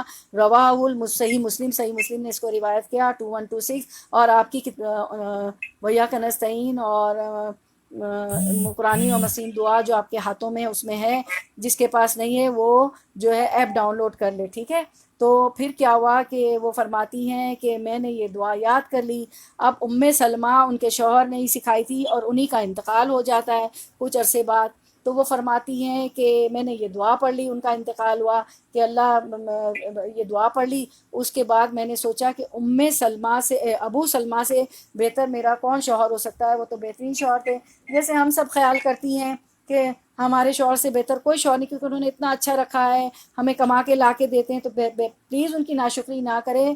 اگر ان کی کوئی کمزوریاں ہیں تو اللہ تعالیٰ نے فرمایا ہن لباس، ان کے تم ایک دوسرے کے لباس ہو، میاں بیوی کا رشتہ ایک دوسرے کا لباس جیسے سرمی گرمی سردی گرمی اور ہمیں دھوپ سے ڈھانپتا ہے، اسی طرح میاں بیوی کو ایک دوسرے کے عیب کور کر لینے چاہیے۔ یہ نہیں کہ اپنے گھر گئی سسرال گئی، وہ اپنے گھر گئی اور جا کے شوہر کی برائیاں شروع کرتی، دوستوں کے ساتھ شروع کر دی، نہیں، اس کی عزت کو ڈھانپنا ہے۔ وہ سب سے خاص رشتہ جو ہمارا ایک خاص رشتہ ہوتا ہے میاں کا بیوی سے، بیوی کا شوہر سے، اس لیے اللہ تعالیٰ نے فرمایا تم ایک دوسرے کا لباس ہو، تو ایک دوسرے کو ڈھک کے رکھنا ہے، ایک دوسرے کی عزتیں، ایک دوسرے کی ویکنیسز، ٹھیک ہے۔ تو میں بھی لیسن فار می، میں بھی اس کرونا وائرس میں جو سب زیادہ گھر میں تو فائدہ اٹھاؤں گی بہت زیادہ، اور آپ لوگ سب بھی۔ تو پھر وہ دیکھتی کہتی ہیں کہ میں نے سوچا کہ اللہ کے رسول صلی اللہ علیہ وسلم سے بہتر مجھے کون شوہر نہیں، کہتی ہیں میں ابو سلمہ سے بہتر میرا کون شوہر ہو سکتا ہے۔ تو اللہ تعالیٰ نے چونکہ میں نے دعا کی تھی تو اس کا بہتر مجھے اجر دیا، اور آپ صلی اللہ علیہ وسلم ان کو پیغام بھیجتے ہیں۔ تو سلمہ کہتی ہیں کہ مجھ میں غیرہ ہے، مطلب یہ تھا کہ مفسرین واللہ عالم بالصواب، میں مفسرین کی رائے مفسرین کی رائے آپ کے آگے رکھتی ہوں، علماء کی، وہ کہتے ہیں کہ مجھ میں غیرہ ہے۔ وہ غیرت نہیں، غیرہ ہوتی ہے نا، تو غیرہ، کیونکہ آپ صلی اللہ علیہ وسلم کی بہت ساری ازواج مطہرات تھیں، تو حالانکہ وہ بہت محبت ایک دوسرے سے کرتی تھی، حالانکہ حضرت عائشہ پہ تہمت بھی لگی تو سب نے حق بات کی، سب نے ساری سوتنوں نے سچ بات بتائی، حق بات کہی ان کے لیے۔ تو ہماری طرح کے لوگ نہیں تھے وہ لوگ، تو ظاہر ہے آپ صلی اللہ علیہ وسلم کی ازواج مطہرات تھی، صحابیات تھیں، تو بہت اعلیٰ درجہ، ہم تو ان کے خاک پاک بھی نہیں ہیں۔ تو مجھ میں غیرہ ہے، یعنی کہ کوئی بات میں ایسی نہ کہہ دوں کسی ازواج کے متعلق، یا کیسی، یعنی کہ میں ایک ہوتا ہے نا آؤٹ اسپوکن کہہ لیں یا کچھ بھی، تو اللہ کے رسول صلی اللہ علیہ وسلم نے فرمایا، ایک تو یہ کہا انہوں نے، پھر کہتی ہے میں تو عمر رسیدہ ہوں، پھر کہتی ہے میرے بچے بھی ہیں، تو اللہ کے رسول صلی اللہ علیہ وسلم کا میری بہنوں جواب سنیں، انہوں نے کہا عمر رسیدہ تو میں بھی ہوں، اور تمہارے بچے میرے بچے ہیں، اور جو تم میں غیرہ ہے اللہ تعالیٰ اس کو دور فرما دیں گے۔ پھر وہ کہتی ہیں کہ میرا نکاح ان سے ہو گیا، اور میں سوچ بھی نہیں سکتی تھی کہ اللہ تعالیٰ مجھے اتنا اچھا، میں آپ سسم کی مجھے زوجیت کا شرف اللہ تعالیٰ مجھے بخشیں گے۔ تو یہ جب دعا پڑھیں گے نا تو اس کا بہترین اجر ملے گا، ٹھیک ہے۔ اس لیے میں نے حدیث آپ کے سامنے رکھی، کیونکہ اس ایسے وقت سے ہم گزر رہے ہیں، ایک پینڈیمک سے گزر رہے ہیں۔ اس کے بعد یہ جو ہے ہم دیکھتے ہیں آگے کہ اب جو ہے اس کے بعد ہمیشہ یہ سوچیں لا یکلف اللہ نفسا الا وسعہا، کہ اللہ کسی انسان پر اس کی طاقت سے زیادہ بوجھ نہیں ڈالتا۔ سورۃ البقرہ کی جو آخری آیات ہے نا، ان میں سے یہ ہے کہ اللہ کسی انسان پر اس کی بساط سے زیادہ بوجھ نہیں ڈالتا ہے، جتنی آپ میں طاقت ہوگی نا اللہ سبحانہ تعالیٰ اتنا ہی بوجھ ڈالیں گے۔ پھر ہم دیکھتے ہیں کہ کیونکہ گناہ کی بھی سزا دنیا میں آ جاتی ہے نا، اس وقت تو پوری مین کائنڈ، پوری ہیومینٹی، مسلم غیر مسلم، سب اس دور سے گزر رہے ہیں۔ تو اگر ہم تھوڑا سا نظر ڈالیں کہ کیونکہ انسان سوچتا ہے نا کبھی بھی کچھ ہو جائے، کیونکہ اللہ کے رسول صلی اللہ علیہ وسلم نے فرمایا کہ اگر تمہارے سر کی کوئی رگ بھی دکھتی ہے نا تو وہ تمہارے گناہ ہوتا ہے۔ تو تھوڑا سا ہم نظر ڈالتے ہیں کہ ہم لوگ ایسے کیا گناہ کر رہے ہوتے ہیں، تو ہم جو ہے کہ قرابت داری کو بہت کاٹتے ہیں۔ اللہ تعالیٰ نے فرمایا کہ قاطع رحم جنت میں کبھی بھی نہیں جائے گا۔ ہمیں تو بعض تو اتنا کٹ رہے ہوتے ہیں کہ ملنا نہیں چاہتے ہیں، دوستوں سے تو مل لیں گے لیکن یہ کہ اپنے قرابت داروں سے ملنا نہیں چاہیں گے، بھائی بہنوں سے، سسرالی رشتہ داروں سے، کوئی دیورانی ہو، کوئی جٹھانی ہو، کوئی نند ہو، کوئی ساس ہو، کوئی بہن ہو۔ بعض دفعہ بھائی بہنوں میں بھی مرتبے ہوتے ہیں، اگر کسی کو زیادہ اللہ نے نوازا ہوتا ہے تو اس سے جیلسی ہو جاتی ہے، کسی بات سے اتنا برا لگتا ہے کہ ہم ملنا ہی نہیں چاہتے۔ تو اب آپ دیکھ لیں کہ کیسا وائرس آ گیا کہ آج کل ہم ایک دوسرے کو فون کر رہے ہوتے ہیں کہ ہم جانے آنے کو ترس رہے ہیں، لوگوں کو ملنے کو ترس رہے ہیں، کہ اس وائرس نے، اس پینڈیمک نے علاج ہی یہ بتایا کہ تم جو ہے آئسولیٹ ہو جاؤ، نو سوشلائزنگ، نو ملنا جلنا، نتھنگ، کوارنٹین ہو جاؤ. کوارنٹین کر رہے ہیں سب لوگ، الگ ہو گئے، مل رہے ہیں، نہیں مل رہے ہیں، ٹھیک ہے، کیونکہ ہم نے قرابت داریاں کاٹی. حتیٰ کہ بعض لوگ تو والدین سے بھی ناراض ہوتے، جبکہ والدین تو کچھ بھی کہیں ان کے سامنے تو کبھی کاٹنا، وہ برا منانا ہی نہیں ہے، ان کے سامنے تو اف کرنا ہی نہیں ہے. ولا تقل لهما اف، ان کے سامنے اف نہ کرو. ولا تنہرہما، انہیں جھڑکو نہیں. وقف جناح کا، اپنے دو پر یعنی دو کندھے ان کے آگے جھکائے رکھو. تو والدین میں تو ساس سسر بھی آ جاتے ہیں نا، وہ بھی تو ہوتے ہیں. تو اور ایک قرآن کے اسٹوڈنٹ، ایک دین پڑھنے والے، کوئی کتنا بھی برا سلوک کرے، ہمیں اچھا سلوک کرنا ہے. اللہ کے رسول صلی اللہ علیہ وسلم نے فرمایا کہ یہ نہیں کہ جو تم سے جو رشتہ دار اچھا سلوک کرے اس سے اچھا سلوک کرو، نہیں، جو نہیں کرتا اس کو تو زیادہ بلاؤ، زیادہ اس سے اچھا تعلق کرو. تو بلانے میں ہم ان کو کھانا کھلا سکتے ہیں، ہدیے بھیج سکتے ہیں، تحفے بھیج سکتے ہیں، فون کر سکتے ہیں. اور قاطع رحم جنت میں نہیں جائے گا. اللہ تعالیٰ نے دنیا بنانے سے پہلے 50,000 سال پہلے رحم مادر سے، ووم سے، حامیم رحم سے مخاطب ہوئے، قرابت داری سے مخاطب ہوئے کہ جو تمہیں کاٹے اسے میں کاٹوں گا، اور جو تمہیں جوڑے اسے میں جوڑوں گا.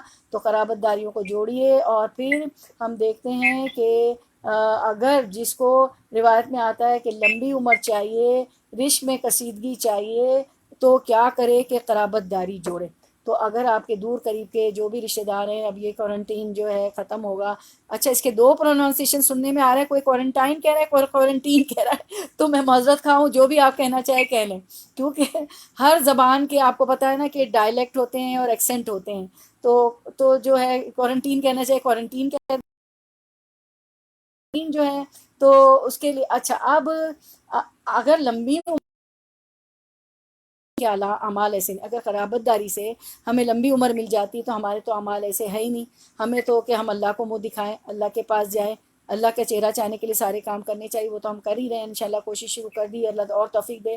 تو اس میں اگر نیک اعمال ہو جائیں، بہت زیادہ فرض نمازوں کے علاوہ نوافل ہو جائیں، تہجد ہو جائے، اشراق ہو جائے، دعا چاشت ہو جائے، اور پھر جو ہے بارش ہو رہی ہے تو اس کے 2 نفل ہو جائے، ہوا چلی تو اس کے خوف سے، جو بارش کے خوف سے کہ کہیں عذاب میں نہ بدل جائے، ساری ہم کر لیں والنٹری پریئرز بھی. پھر اب جو ہے رمضان کے روزوں کے علاوہ پیر جمعرات کے رکھ لیں، کیونکہ اللہ کے رسول صلی اللہ علیہ وسلم فرماتے تھے کہ میں اس لیے پیر جمعرات کا روزہ رکھتا ہوں کہ اعمال نامے پیش کیے جاتے ہیں.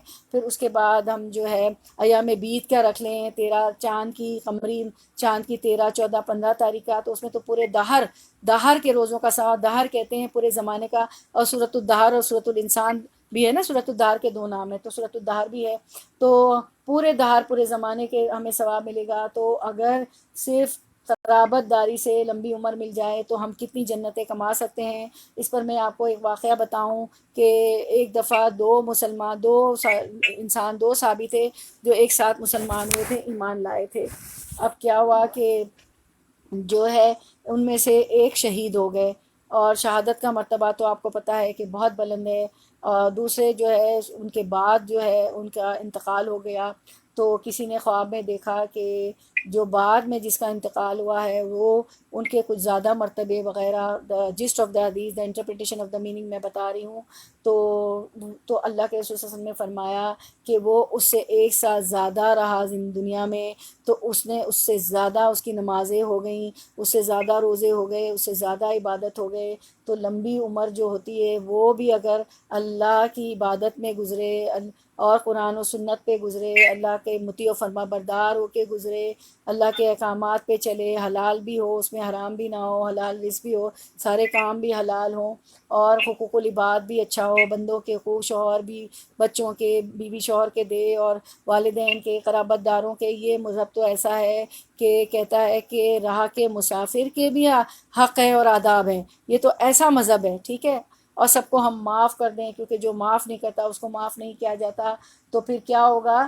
قرابت داری سے لمبی عمر مل جائے تو کتنے فائدے ہوں گے، جو کہ اللہ کے رسول صلی اللہ علیہ وسلم فرما رہے ہیں کہ دیکھیں وہ دوسرا شخص تو پھر 1 سال زندہ بھی رہا نا زیادہ شہید ہونے والے کے مقابلے میں، اور اس کو جو ہے اس کو عبادت کے زیادہ موقع مل گئے.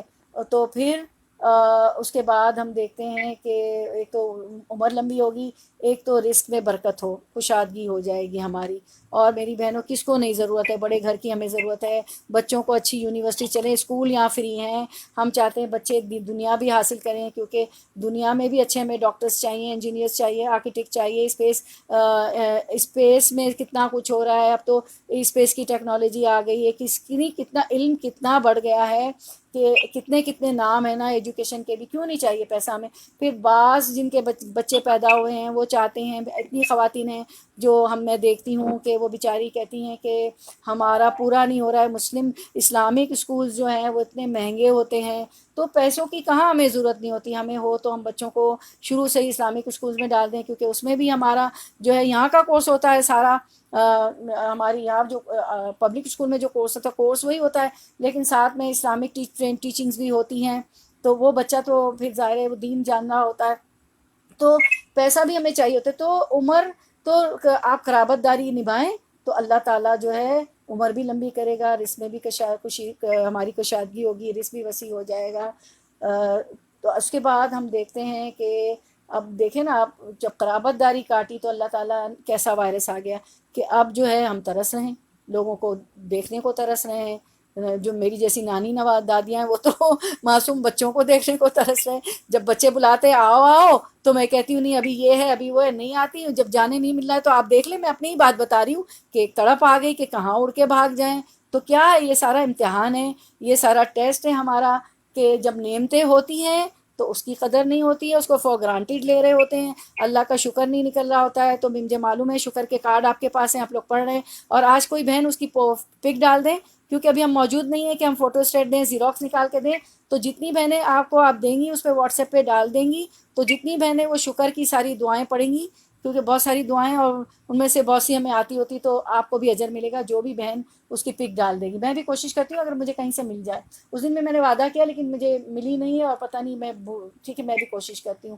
تو چونکہ ہم نے قرابت داریاں کاٹی تو اللہ تعالیٰ تو یہ ہے نا کہ اب ہمیں بہت محتاط رہنا ہے، چیزوں کو فور گرانٹیڈ نہیں لینا ہے، اور ہر چیز کی قدر، ہر نعمت کی قدر کرنی ہے. تو یہ جو پینڈیمک ایسی چیزیں آتی ہیں تو کچھ ہمیں سکھا کے چلی جاتی ہیں. پھر مسجدوں میں یہ کہ خوبصورت بنا لی گئی، اس پہ اتنا پیسہ لگایا گیا ہے. اب دوسرے اسلامک ملکوں میں جائیں، ایسی ایسی مساجد ہیں کہ پتہ نہیں کیا کیا اس میں نگینیں اور کیا کیا، اتنی مہنگی کنسٹرکشن ہوئی ہے، چمک دمک اس کی خوبصورتی اتنی ہے. لیکن فرمایا تھا، روایت میں آتا ہے کہ لیکن خشوع اور خضوع کرنے والے کم ہوں گے. مسجدیں بہت خوبصورت ہوں گی تو کتنے ہی ایسے مرد ہیں جو جانا نہیں چاہتے ہیں. اور میں نے دیکھا ہے، میں کچھ گھروں میں دیکھتی ہوں ینگ لڑکیوں کو کہ وہ تڑپ رہی ہوتی ہیں، ان کے بچے لڑکے بڑے ہو جاتے ہیں، 4 سال 5 سال 6 7 سال، اور وہ اپنے شوہروں سے یعنی بچوں کے والد کو کہہ رہی ہوتی کہ آپ لے جائیں نماز کے لیے. تو مجھے وہ مردوں پہ ہوتا ہے، ارے بھائی تمہارا ہی تو بیٹا نہیں، اب یہ مجھے ستائے گا، یہ بھاگے گا، یہ کرے گا، یہ مجھے پڑھنے نہیں دے گا. ارے بھائی وہ آپ کے لیے صدقہ جاریہ کیسے بنے گا؟ میں تو ان مردوں کے لیے بھی کہوں گی کہ میں نے خود اپنی آنکھوں سے ایسے گھروں میں دیکھا ایسی بچیوں کو کہ وہ شوہر ان کے لے نہیں جاتے. اب عورت تو جانے سے نہیں نا، مسجد تو ہمارا تو گھر میں مقام ہے، مسجد گھر میں مسجد بناؤ، گھر میں بھی ایک کونا بناؤ، لیکن جانے سے منع بھی نہیں کیا اللہ کے رسول صلی اللہ علیہ وسلم نے کہ اللہ کی بندیوں کو مسجد جانے سے نہیں روکو، لیکن 5 نمازوں میں تو وہی جا رہے ہوتے. تو اپنے ایسے بھائیوں کو، ایسے بیٹوں کو، ایسے شوہروں کو، ایسے دامادوں کو بھی آپ مسجد کی اچھی اچھی حدیثیں بتائیں اور کہیں کہ اپنے بچے کو لے جائیں. اگر وہ لے جائیں اور تھوڑا سا بچے کا شروع میں تو وہ کھیلے گا ہی نا، بچہ برداشت کر لیں بچے کو، تو وہ بچہ نمازی بن جائے گا، اس کو مسجد میں جانے کی عادت پڑ جائے گی. اور مسجدوں میں جانے کا کتنا ثواب ہے، جتنے قدم چل کے جانا اتنا ثواب ہے. ہم پھر ایک اور میں آپ کو روایت رکھتی ہوں، آپ صلی اللہ علیہ وسلم کے زمانے کا واقعہ، کہ ایک صحابی تھے، ان کا گھر مسجد سے دور تھا، تو سب کی خواہش ہوتی تھی نا کہ ہم آپ صلی اللہ علیہ وسلم کے قریب ہو جائیں، مسجد نبی سے قریب ہو جائیں محبت میں. تو انہوں نے اللہ کے رسول صلی اللہ علیہ وسلم سے پوچھا کہ میں وہاں سے گھر چھوڑ کے قریب آ جاتا ہوں. تو اللہ کے رسول صلی اللہ علیہ وسلم نے فرمایا نہیں، وہیں رہو، جتنے قدم تم چل کے آتے ہو اتنے تمہیں ثواب ملتا ہے، اتنے درجات بلند ہوتے ہیں. تو ایسی اگر ہم اصل میں تو سوچتی ہوں میں ایز اے ماں مجھ میں کمی ہے، ایز اے بہن مجھ میں کمی ہے، ایز اے نانی مجھ میں کمی ہے. میں ایسی بات اپنے گھر میں نہیں رکھتی ہوں تاکہ میرے بچے جو بھی، کیونکہ صرف بچے بڑے کر کے ہماری ذمہ داری ختم نہیں ہوتی، اب بچوں کے بچوں کو بھی دیکھنا ہے ہمیں جا کے.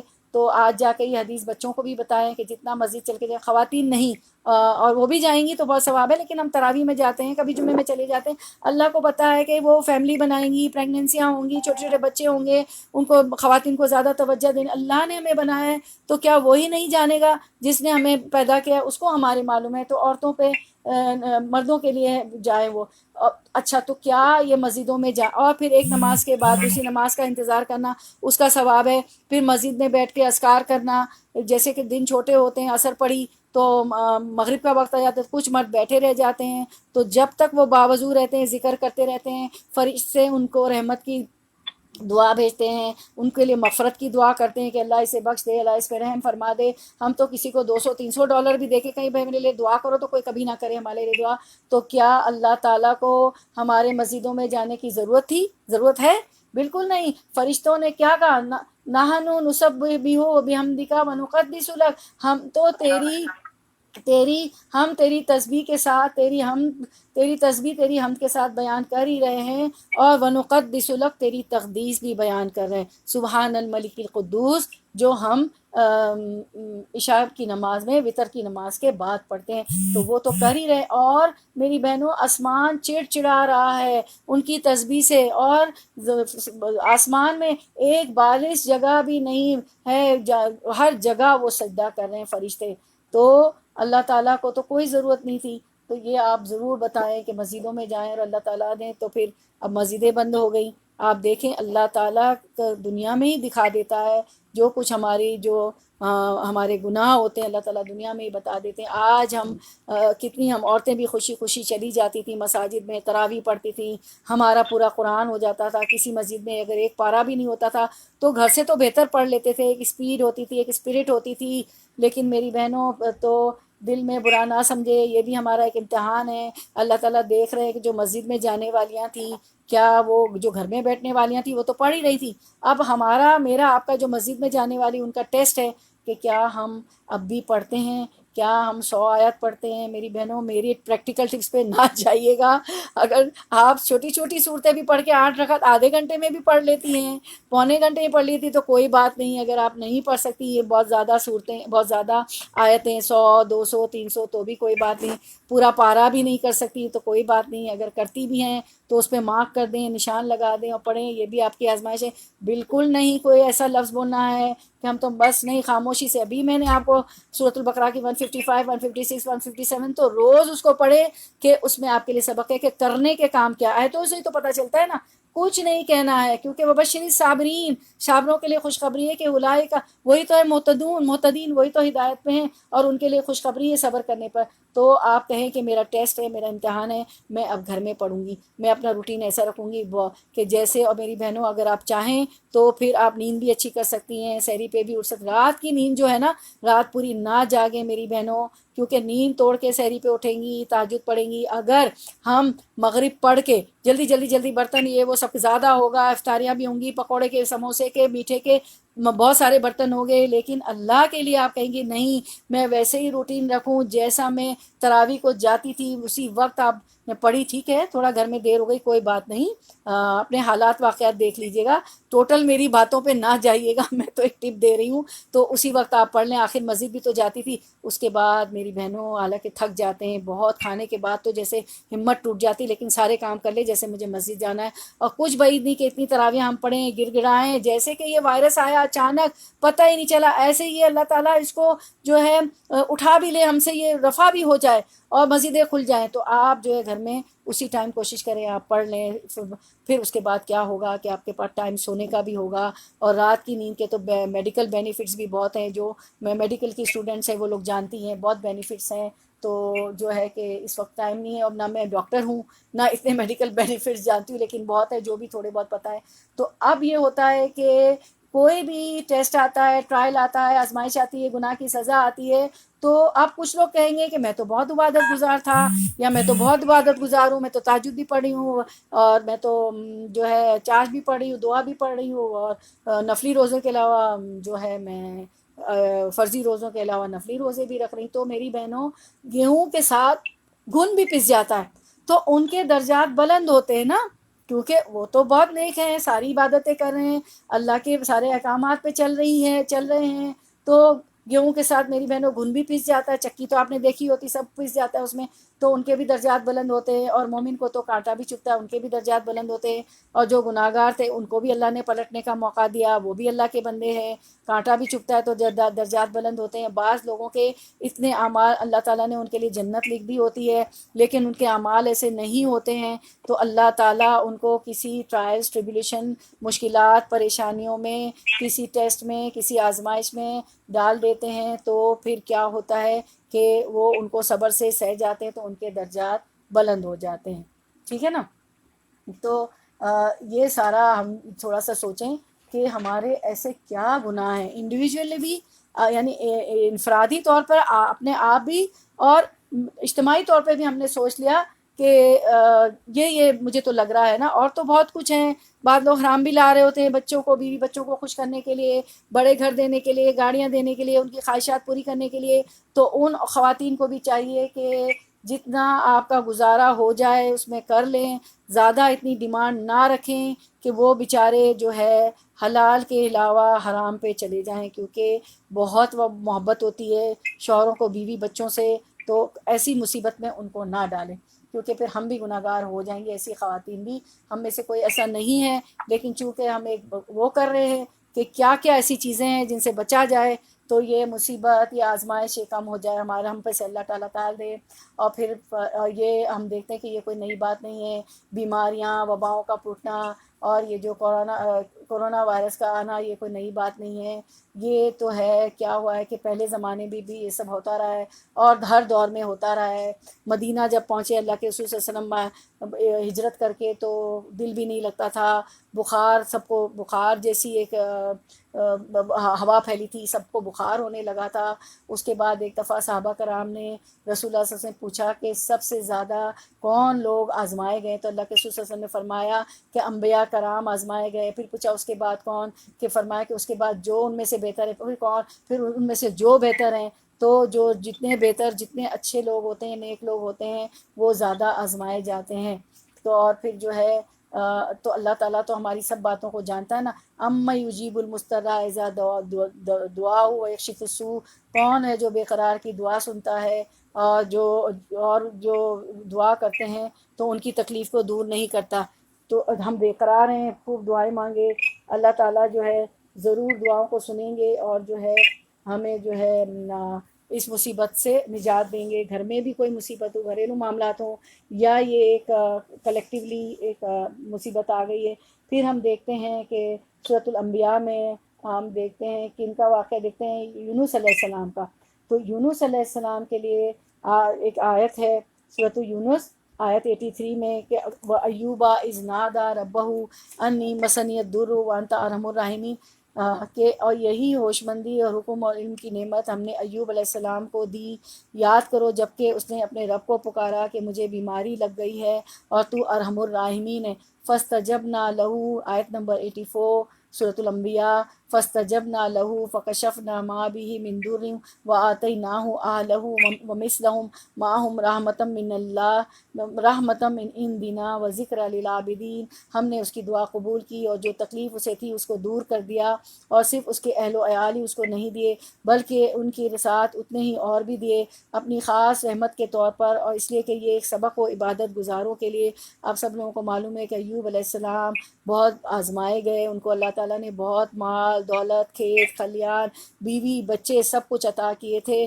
لیکن کیا ہوا کہ ایک آزمائش ان پہ آئی، ایسی بیماری آئی، ان کو اسکن ڈیزیز تھی کہ ان پہ پھوڑے پھنسے ہو جاتے تھے. تو پھر ان کے اللہ تعالیٰ نے سب کچھ عطا کیا تھا، اور سب کچھ ان کے پاس نہ رہا، نہ بچے رہے، نہ مال دولت رہی، کچھ بھی نہیں رہا. اور وہ 18 سال اس تکلیف میں مبتلا رہے، اور صرف ایک بیوی ان کے پاس تھی، وہ ساری ان کی خدمت کرنا، کھانا کھلانا، ان کی سارا بیماری میں سب خدمت کرنا، سب کچھ وہ کرتی تھی. تو ایک دفعہ ان کی جو بیوی تھی، ظاہر آخر وہ بھی تو انسان تھی نا، ٹھیک ہے نبی کی بیوی تھی، تو کچھ ان کے منہ سے نکل گیا کہ، لیکن انہوں نے کبھی بھی، جو ایوب علیہ السلام نے کبھی شکوہ شکایت اپنے رب سے نہیں کی، تو ان کو اچھا نہیں لگا نا. وہ اللہ سے ڈر گئے کہ وہ کہنے لگے کہ آخر اس 18 سال، کیونکہ 18 سال اس مصیبت میں وہ رہے، اس کو بیماری میں، کہ آخر اس سے پہلے، اس 18 سال پہلے تو میرے پاس سب کچھ تھا، تو میں تو شکر گزار کر رہا ہوں، میرے پاس اللہ نے ساری نعمتیں دی ہوئی تھی۔ تو اب ہم دیکھتے ہیں کہ ان کی دعا کا انداز کس قدر لطیف ہے، خوب مختصر ترین الفاظ میں اپنی تکلیف کا ذکر کرتے ہیں، اور اس کے بعد بس یہ کہہ کر رہ جاتے ہیں کہ تو ارحم الراحمین ہے، انی مسنی الضر وانت ارحم الراحمین۔ تو اس دعا کو بہت کیا کریں، آگے کوئی شکوہ یا شکایت نہیں، کوئی عرض مدعا نہیں، کسی چیز کا مطالبہ نہیں، اس طرز دعا میں کچھ ایسی شان نظر آتی ہے جیسے کوئی انتہائی صابر و قانع اور شریف اور خوددار آدمی پہ در پہ فاقوں سے بےتاب ہو کر اور کسی نہایت کریم النفس ہستی کے سامنے بے بس ہو کر اتنا کہہ کر رہ جائے کہ میں بھوکا ہوں اور آپ فیاض ہے، آگے کچھ اس کی زبان سے نہ نکل سکے۔ پھر سورۃ الصاد کے چوتھے رکوع میں اس کی تفصیل یہ بتائی گئی کہ اللہ تعالیٰ نے ان سے فرمایا ایوب علیہ السلام سے، ارکز برجلکا ھذا مغتسل بارد و شراب، اپنا پاؤں مارو، یہ ٹھنڈا پانی موجود ہے کھانے کو اور پینے کو۔ تو اس سے معلوم ہوتا ہے کہ زمین پر پاؤں مارتے ہی اللہ نے ان کے لیے قدرتی چشمہ جاری کر دیا، جس کے پانی میں یہ خاصیت تھی کہ اس سے غسل کرنے اور اس کو پینے سے ان کی بیماری دور ہو گئی۔ یہ علاج اس امر کی طرف اشارہ کرتا ہے کہ ان کو کوئی سخت جلدی بیماری تھی، یعنی اسکن ڈیزیز ہو گئی تھی، اور بائبل کا بیان بھی اس کی تائید کرتا ہے کہ ان کا جسم سر سے پاؤں تک پھوڑوں سے بھر گیا تھا ایوب علیہ السلام کے مطابق۔ تو آپ دیکھیں کہ ان کو 18 سال، ہمیں آپ دیکھیں ذرا سا اب کوئی مچھر کاٹ لے، مکھی کاٹ لے تو کتنی اریٹیشن ہوتی ہے، اس کو ہم کتنا اسکریچ کرتے ہیں، اتنا کھجاتے ہیں کہ ایک اور زخم کر دیتے ہیں، اسکن پہ کچھ بھی ہو جائے تو اب کہاں تو کھجا کے پوری اسکن پہ ان کے یہ پھوڑے، تو کتنا 18 سال آپ دیکھیں کتنا صبر کیا انہوں۔ تو اس قصے میں قرآن مجید حضرت ایوب کو اس شان سے پیش کرتا ہے کہ وہ صبر کی تصویر نظر آتے ہیں، اور پھر قرآن کہتا ہے کہ ان کی زندگی عبادت گزاروں کے لیے ایک نمونہ ہے، اس پر بھی شکوہ نہیں اور عبادت کیے چلے جاتے ہیں۔ تو یہ ایسے تھے انسان، دیکھیں وہ۔ اس کے بعد ہم دیکھتے ہیں کہ جو ہے تو دعا کریں ایوب علیہ السلام کی طرح، کیونکہ اما یجیب المضطر اذا دعاہ ویکشف السوء، کون ہے جو بے قرار کی دعا سنتا ہے جب کہ وہ اس کو پکارے، اور کون اس کی تکلیف کو دور کرتا ہے، اللہ ہی کاشف ہے، اللہ ہی دور کر سکتا ہے۔ پھر ہم دیکھتے ہیں کہ ہماری ایمان ہی مکمل نہیں جب تک ہم قضا اور قدر پہ ہمارا بھروسہ نہ ہو کہ یہ قدر تھا، یہ ہمارے نصیب میں لکھا ہوا تھا، یہ ہماری قدر تھی، اور اللہ تعالیٰ نے یہ ہماری قسمت، تو آپ سب کو پتہ ہے کہ اللہ تعالیٰ نے زمین و آسمان بنانے سے 50,000 سال پہلے اللہ تعالیٰ نے ہمیں قدر لکھ دیا ہے اللہ تعالیٰ نے، اور ہم پر کہتے ہیں آمنت باللہ و ملائکتہ و کتبہ و رسلہ والیوم الآخر والقدر خیرہ و شرہ من اللہ تعالی والبعث بعد الموت۔ میں ایمان لائی، جب بھی پریشانی ہو، اپنی گھریلو ہو یا یہ والی پریشانی ہے، جاب چھوٹ گئی ہے، لے آؤٹ ہو گیا ہے، ویجز کم ہو گئے ہیں، یا بالکل ہی جاب چھوٹ گئی ہے، جو بھی ہے، گھر میں پریشانیاں ہوں، جو بھی ہوں، تو جو ہے بالکل پریشان نہ ہو، کیونکہ روزی کے لیے تو ہم دیکھتے ہیں کہ پرندے صبح خالی پیٹ جاتے ہیں اپنے گھونسلوں سے، اور پیٹ بھر کے چک چور کے لے کے آ جاتے ہیں۔ ابھی آپ چینی ڈال کے تجربہ کریں، کہاں سے چوٹی آ جائے، آپ کے گھر میں دیکھیں چوٹی نہیں ہے، وہ کہاں سے آ جائے گی؟ اگر آپ گھر میں کچھ پھینک دیتے ہیں تو آپ دیکھیں چوٹی آ جاتی ہے، ایک چھوٹا سا روچ بھی آپ نے کتنی بھی صفائی رکھی تو ایک روچ نکل آئے گا اور اس کو کھا رہا ہوگا، تو ان کو بھی تو، کیڑوں کو بھی تو دے رہا ہے نا اللہ تعالیٰ رزق، تو بالکل پریشان نہ ہو۔ یہ سب ہماری قضا و قدر تھی، اور فوراً پڑھ لیں صفت ایمان مزمل کہ میں ایمان لائی اللہ پر، اس کے کتابوں پر، اس کے رسولوں پر، اور آخرت کے دن پر، اور اس بات پر کہ موت کے بعد اٹھائے جانے پر، اور اچھی اور بری تقدیر پر کہ وہ اللہ تعالیٰ کی طرف سے ہے۔ تو ہمارا ایمان ہی مکمل نہیں ایک مسلمان کا، ایک مومن کا، جب تک وہ تقدیر پہ اس کو بھروسہ نہ ہو کہ اچھی اور بری تقدیر اللہ تعالیٰ کی طرف سے ہے۔ تو جو ہے یہ پینڈیمک بھی اللہ تعالیٰ نے ہمارے نصیب میں لکھا تھا، اللہ تعالیٰ نے 50,000 سال پہلے تقدیر لکھی، اللہ تعالیٰ نے 3 چیزیں اپنے ہاتھ سے بنائی، قلم، جنت عدن اور آدم علیہ السلام کا ڈھانچہ، پھر اس میں روح پھونکی، پھر قلم بنا کر فرمایا قلم کو کہ لکھ، اس نے کہا کیا لکھوں؟ تو اللہ سبحانہ تعالیٰ نے فرمایا کہ تقدیر لکھ۔ تو سب کی تقدیر مخلوق کی 50,000 سال پہلے، دنیا بنانے سے پہلے اللہ تعالیٰ نے لکھ دی ہے۔ تو حدیث کا مفہوم ہے کہ روایت میں آتا ہے کہ اچھی اور بری تقدیر سب اللہ کی طرف سے ہے، اور مسلمان اس کا ایمان ہی نہیں جب تک وہ تقدیر پر ایمان نہ رکھے، اور جب تک اس کو یہ یقین نہ ہو کہ جو مصیبت مجھے پہنچی ہے وہ ٹلنے والے نہیں تھی، اور جو نہیں پہنچی اور جو ٹل گئی وہ مجھے پہنچنے والی نہیں تھی۔ چاہے سب مل کر بھی مجھے سب جمع ہو جائے، پوری دنیا، پورے جن و انس، تو کوئی چیز جو پہنچنے والی نہیں تھی وہ نہیں پہنچ سکتی، اور جو پہنچنی تھی وہ پہنچ گئی، اور اس کو کوئی نہیں ٹال سکتا تھا۔ تو اللہ تو ہمیں 70 ماؤں سے زیادہ چاہتا ہے، وہ ہمیں نقصان پہنچانا نہیں چاہتا، وہ ہم کو کوئی نقصان، کوئی برائی نہیں دینا چاہتا ہے۔ اور جو ہے، اور ہم کبھی سمجھتے ہیں کہ ہمارے لیے کوئی چیز اچھی نہیں ہے، کیونکہ ہماری سوچ محدود ہے، مگر اللہ تعالیٰ فرماتے ہیں کہ تم سمجھتے ہو کہ کوئی چیز تمہارے لیے اچھی نہیں ہے، وہ جس کو تم شر سمجھتے ہو تو وہ خیر بھی ہو سکتی ہے نا، اور جس کو ہم خیر سمجھتے ہیں وہ ہمارے لیے جو ہے برائی بھی ہو سکتی ہے۔ تو جو ہے کبھی بھی کوئی چیز بری بھی ہو جائے تو ہمیں یہ نہیں سوچنا چاہیے کہ اس میں جو ہے برائی میں بھی کبھی کبھی خیر نکل آ جاتی ہے۔ تو اللہ تعالیٰ فرماتے ہیں کہ تم اگر سوچو کہ کوئی چیز میرے لیے اچھی ہے تو وہ تمہارے لیے، اس میں شر میں بھی خیر ہو سکتا ہے اور خیر میں بھی شر ہو سکتا ہے۔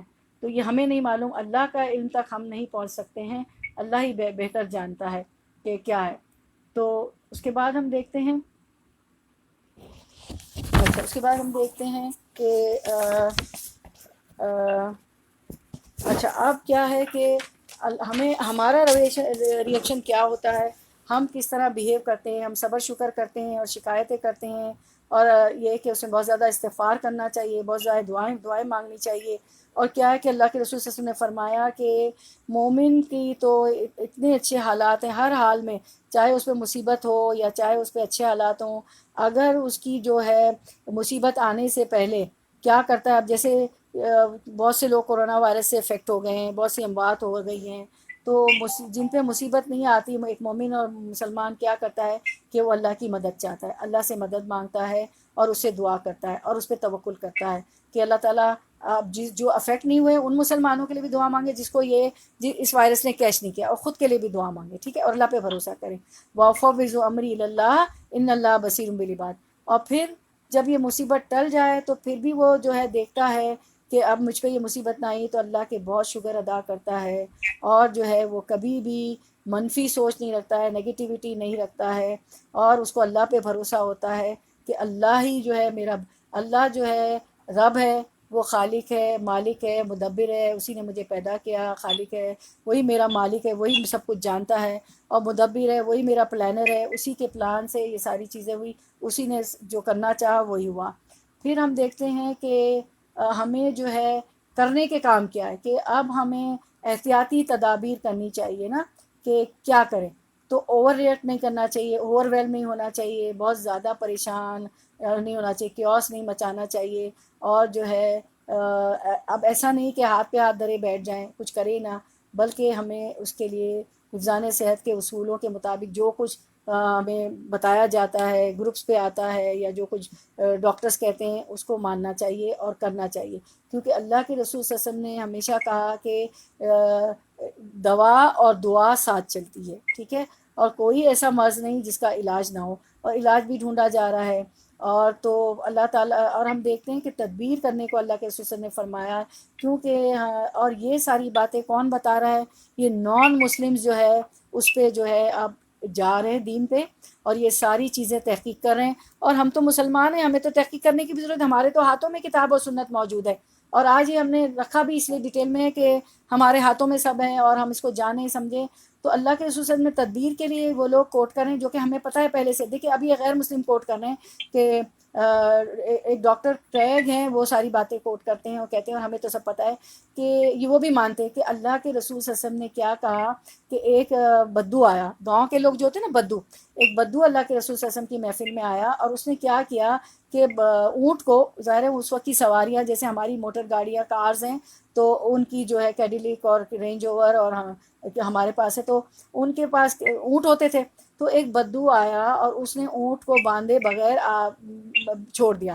آپ صلی اللہ علیہ وسلم کی محفل میں بیٹھنا چاہا، اونٹ کو نہیں باندھا، تو آپ صلی اللہ علیہ وسلم نے اس سے فرمایا کہ تم اپنا اونٹ کیوں نہیں باندھتے؟ تو وہ کہتا ہے میں نے تو بس اللہ توکل کر لیا، تو آئی پٹ مائی ٹرسٹ ان اللہ. تو اللہ کے رسول صلی اللہ علیہ وسلم نے فرمایا کہ تم پہلے اپنا اونٹ باندھو، اس کے بعد اللہ پہ توکل کرو. کیونکہ کیوں اونٹ باندھو پہلے؟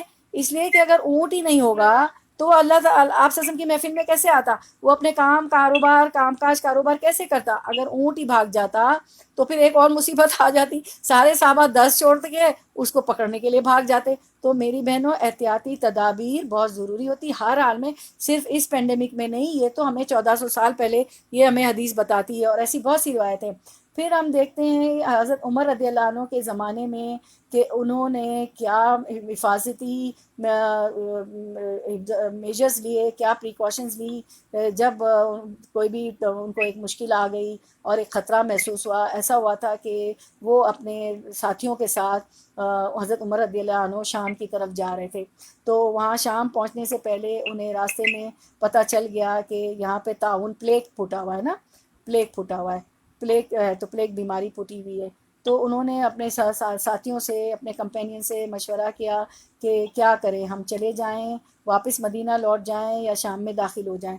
تو اکثریت جو تھے صحابہ کرام تھے، انہوں نے کہا کہ ہمیں واپس چلا جانا چاہیے، وہاں پہ جانا نہیں چاہیے، ہمیں شام کے ملک میں انٹر نہیں ہونا چاہیے، داخل نہیں ہونا چاہیے. دیکھیے یہ احتیاطی تدابیر، آج اس کو غیر مسلم کہہ رہے ہیں. تو کیا ہوا کہ ان میں سے ایک صحابی رسول تھے، انہوں نے فرمایا کہ مجھے آپ صلی اللہ علیہ وسلم کی حدیث مبارکہ یاد ہے کہ اللہ کے رسول صلی اللہ علیہ وسلم نے فرمایا کہ جب تم سنو کسی طاعون والی بیماری کے متعلق، کسی ایپیڈیمک، کسی وائرس، کسی خطرے والی بیماری کے متعلق، یا طاعون کے متعلق سنو کہ وہ کسی کنٹری میں طاعون پھیلا ہوا ہے، تو اس کنٹری پہ سفر نہ کرو، اس ملک میں نہ جاؤ.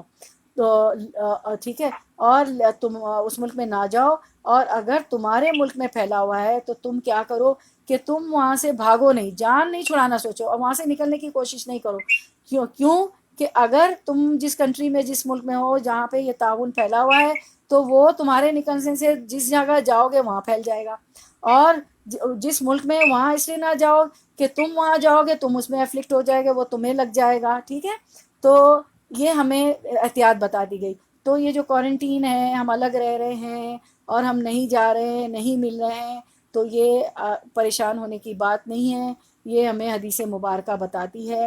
پھر اس کے بعد یہ بھی بتایا گیا کہ اگر ہم دیکھتے ہیں کہ کسی مصیبت میں ہے، کوئی چیلنج آ کے کھڑا ہو گیا ہے، فسرائے و درائے، ابھی اپنے آیت بھی پڑھی کہ کوئی وبا پھوٹ گئی ہے، کوئی مشکلات آ گئی ہے، کوئی ٹیسٹ ہے، کوئی ٹریبیولیشن ہے، کوئی امتحان ہے، تو اگر ہم اس کو ریموو کر سکتے ہیں، ہٹا سکتے ہیں، اس کے مسئلے کا حل کر سکتے ہیں، اس کو کم کر سکتے ہیں، اس کو سالو کر سکتے ہیں، تو ہر ممکنہ کوشش کرنی چاہیے اس کو سالو کرنا چاہیے. اور اس کو ہم سالو کر رہے ہیں. ہم کیا کر رہے ہیں نا کہ ہم حفظان صحت کے جو اصول آتے ہیں، جو گائیڈ لائنس ہمیں مل رہی ہے NHS کی طرف سے، تو اور ہم اس کو مان رہے ہیں، ماسک پہن کے نکل رہے ہیں، گلوز پہن کے نکل رہے ہیں. اچھا، اس میں اب یہ بھی نادانی ہے کہ ہم اس کا جو ہے آپٹیمسٹک نہ ہو اور پیسیمسٹک ہو، اور جو ہے ہم نیگیٹیوٹی کر لیں کہ لو بھائی اب ایک یہ خرچہ بڑھ گیا. میں اس میں کہہ رہی ہوں کہ میں نے بہت سی ایسی خواتین کو، میرا بہت ساتھ رہا ہے لوگوں کے ساتھ، کیونکہ دعویٰ سے میرا تعلق ہے، تو پہنچ جاتے ہیں ایسے فون، ایسی باتیں کہ لو اب تو ہمارا بجٹ خراب ہے، اب کہیں جا کے $40 کے پتہ نہیں گلوز خریدو اور اتنے $, کے ماسک خریدو. نہیں، آپ نے ابھی پڑھ لیا، آپ قرآن کی اسٹوڈنٹ ہے کہ مال میں بھی آزماؤں گا، جان میں بھی آزماؤں گا نا. یہ جا کے آپ کا ہوم ورک ہے، آپ کو پڑھنا ہے. تو کسی بات میں اف نہیں کرنا ہے تو درجات بلند ہوں گے. حالانکہ یہ پوری ہیومینٹی، پوری دنیا کے لیے آئی ہے، لیکن پرسنلی بھی اللہ تعالیٰ ایک ایک انڈیویجول کو، ایک ایک فرد کو انفرادی طور پہ اللہ تعالیٰ ہمیں دیکھ رہے ہیں کہ ہمارے کلمات کی زبان ہی تو ہوتی ہے. جو ایک آدمی اتنی محنت کرتا ہے، کوشش کرتا ہے، جنت اور اس کے درمیان ایک بالش کا فرق رہ جاتا ہے، اور اچانک کوئی ایسا لفظ زبان سے کہہ جاتا ہے کہ جہنم میں جانے والا بن جاتا ہے. ایک آدمی جہنمی ہوتا ہے، ساری عمر ایسے ایسے کام غلط کرتا ہے، اس کے اور جہنم کے بیچ میں جو ہے ایک بالش کا فرق رہ جاتا ہے، کہ اچانک ایسا کوئی نیک عمل کرتا ہے کہ اللہ سبحانہ تعالیٰ اس کو جنت میں ڈال دیتے ہیں. پھر ہم جو ہے یہ بھی دیکھ رہے ہیں، ہم بھی دیکھتے ہیں، غیر مسلم بھی اس پہ غور کر رہے ہیں، ہم بھی دیکھتے ہیں کہ جو ہمیں یہ کہا جا رہا ہے کہ سبحان اللہ ہاتھ دو، تو ہاتھ دھونا تو آپ سسر نے ہمیشہ کہا ہے کہ ہاتھ دو، کیونکہ سب سے پہلے جب ہم وضو کرتے ہیں تو سب سے پہلے ہمیں یہ کہا گیا ہے کہ پہلے ہاتھ دو، پہلے ہم اپنے ہاتھ دھوتے ہیں، پھر جو ہے پورا وضو ہم کرتے ہیں، جو بھی وضو کا طریقہ ہے، ٹھیک ہے، نمبر 1 تو یہ، ٹھیک ہے۔ دوسرا جو ہے وہی چیز حفظان صحت کا اصول یہی بتایا جا رہا ہے کہ جب کہیں جاؤ، جاب پلیس سے واپس آؤ، بازار سے واپس آؤ، گروسری لے کے آؤ، کچھ بھی لے کے آؤ، تو وہ جو ہے ہینڈ سینیٹائزر اپنے پاس رکھو، یا وہ نہیں ہے تو جلدی سے واش روم جا کے ہم اپنا ہاتھ دھو لو، تو ہاتھ دھو لیتے ہیں۔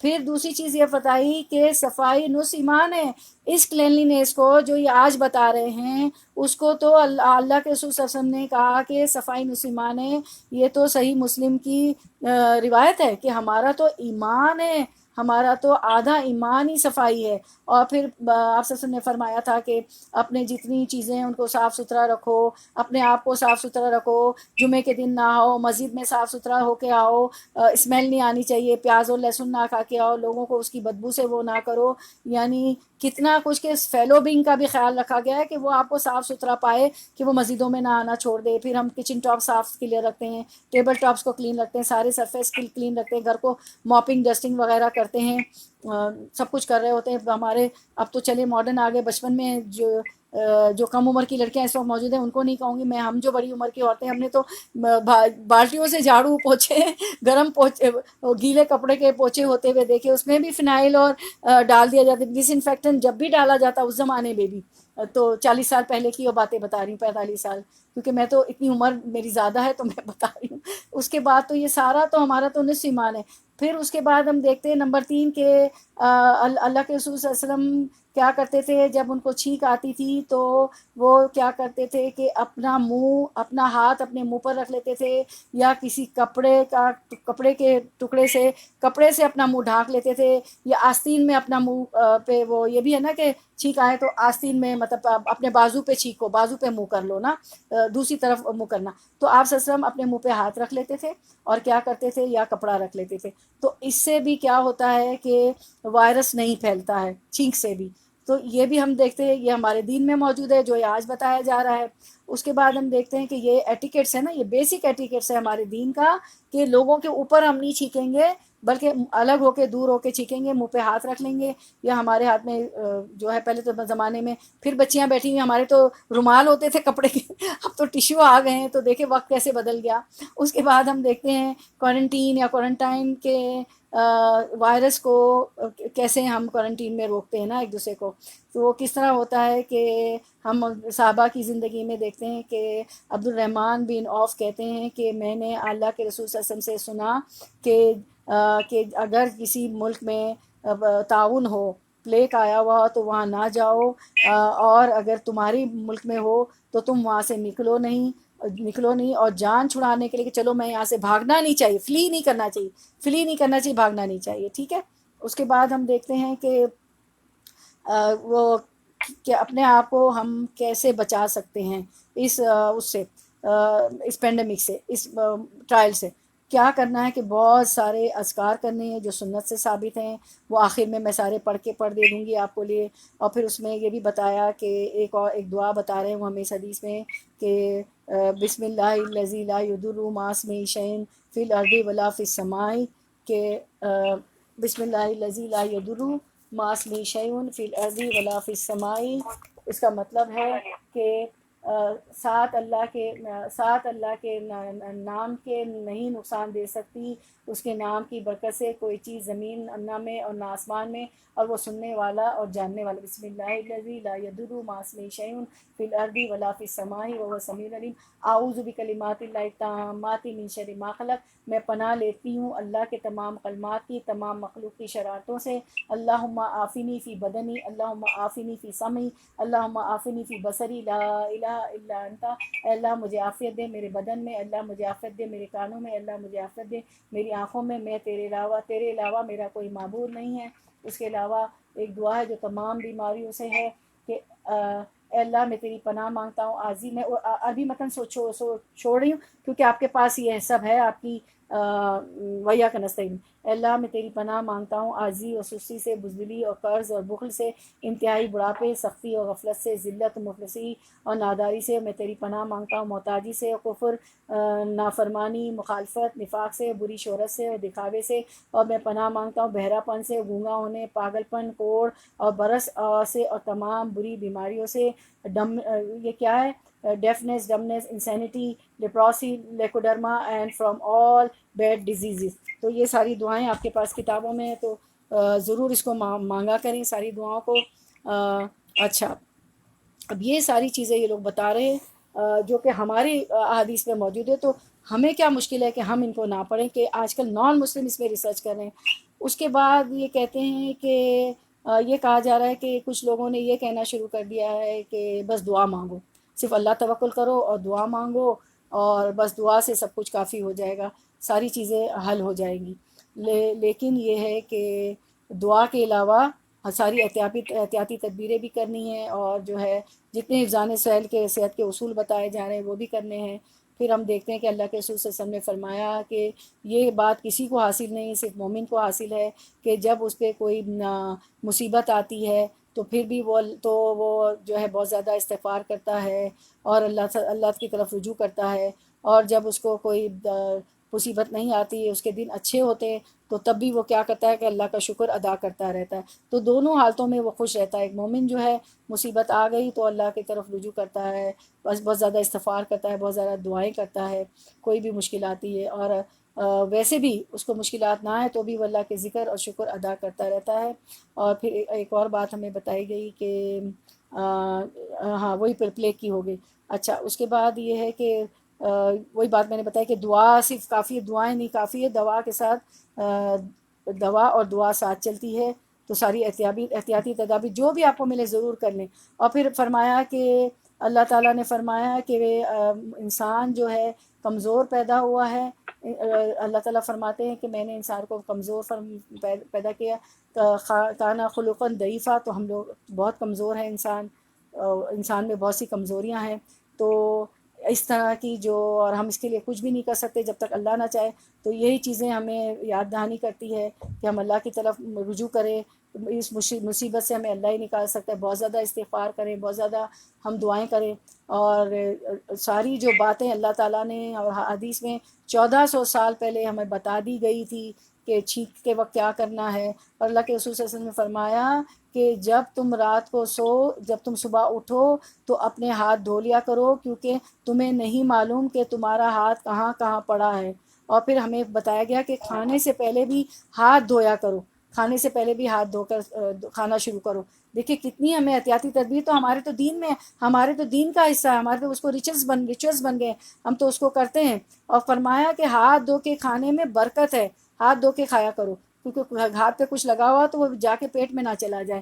تو یہ ساری چیزیں احتیاطی تدبیر جو یہ بتا رہے ہیں تو ہمارے تو دین میں۔ اس کے بعد بتایا آپ صلی اللہ کے رسول صلی اللہ علیہ وسلم ایک حدیث میں فرماتے ہیں کہ اگر جس کو کنٹیجیس پھیلنے والی وبا لگی ہے، وہ اس بیماری میں مبتلا ہے، تو وہ جو ہے کیا کرے کہ صحت مند آدمی کے پاس نہ جائے۔ بیمار جو ہے، ایسی جو وبا پھیلنے والی چیز لگی، کنٹیجیس ڈیزیز لگی ہے، وہ کیا کرے، وہ ہیلدی آدمی کے پاس، جو صحت مند آدمی اس کے پاس نہ جائے۔ جو یہ باتیں ہمیں آج یہ لوگ بتا رہے ہیں وہ دیکھیں یہ بتائی جا رہی ہے کہ ایسا نہ کرو۔ تو یہ کون ہے بتا رہا ہے ہمیں؟ ایک ڈاکٹر ڈریگ ہیں، ڈاکٹر کریگ کنسیلن ہے، وہ اسکالر ہے، پروفیسر ہے اور گلوبل اسپیکر ہے، یعنی میڈیکل سائنس میں انہوں نے اتنی ترقی کی ہے۔ وہ یہ ساری چیزوں کو بلیو کرتے ہیں جو ہمیں قرآن میں بتا دی گئی تھی، کتنے سال پہلے، قرآن اور حدیث میں 14,000 سال پہلے ہمیں بتا دی گئی تھی۔ تو یہ کیا اسٹیپس لینے، یہ ہم نے سارے پڑھ لیے کہ کیا کیا کرنا ہے۔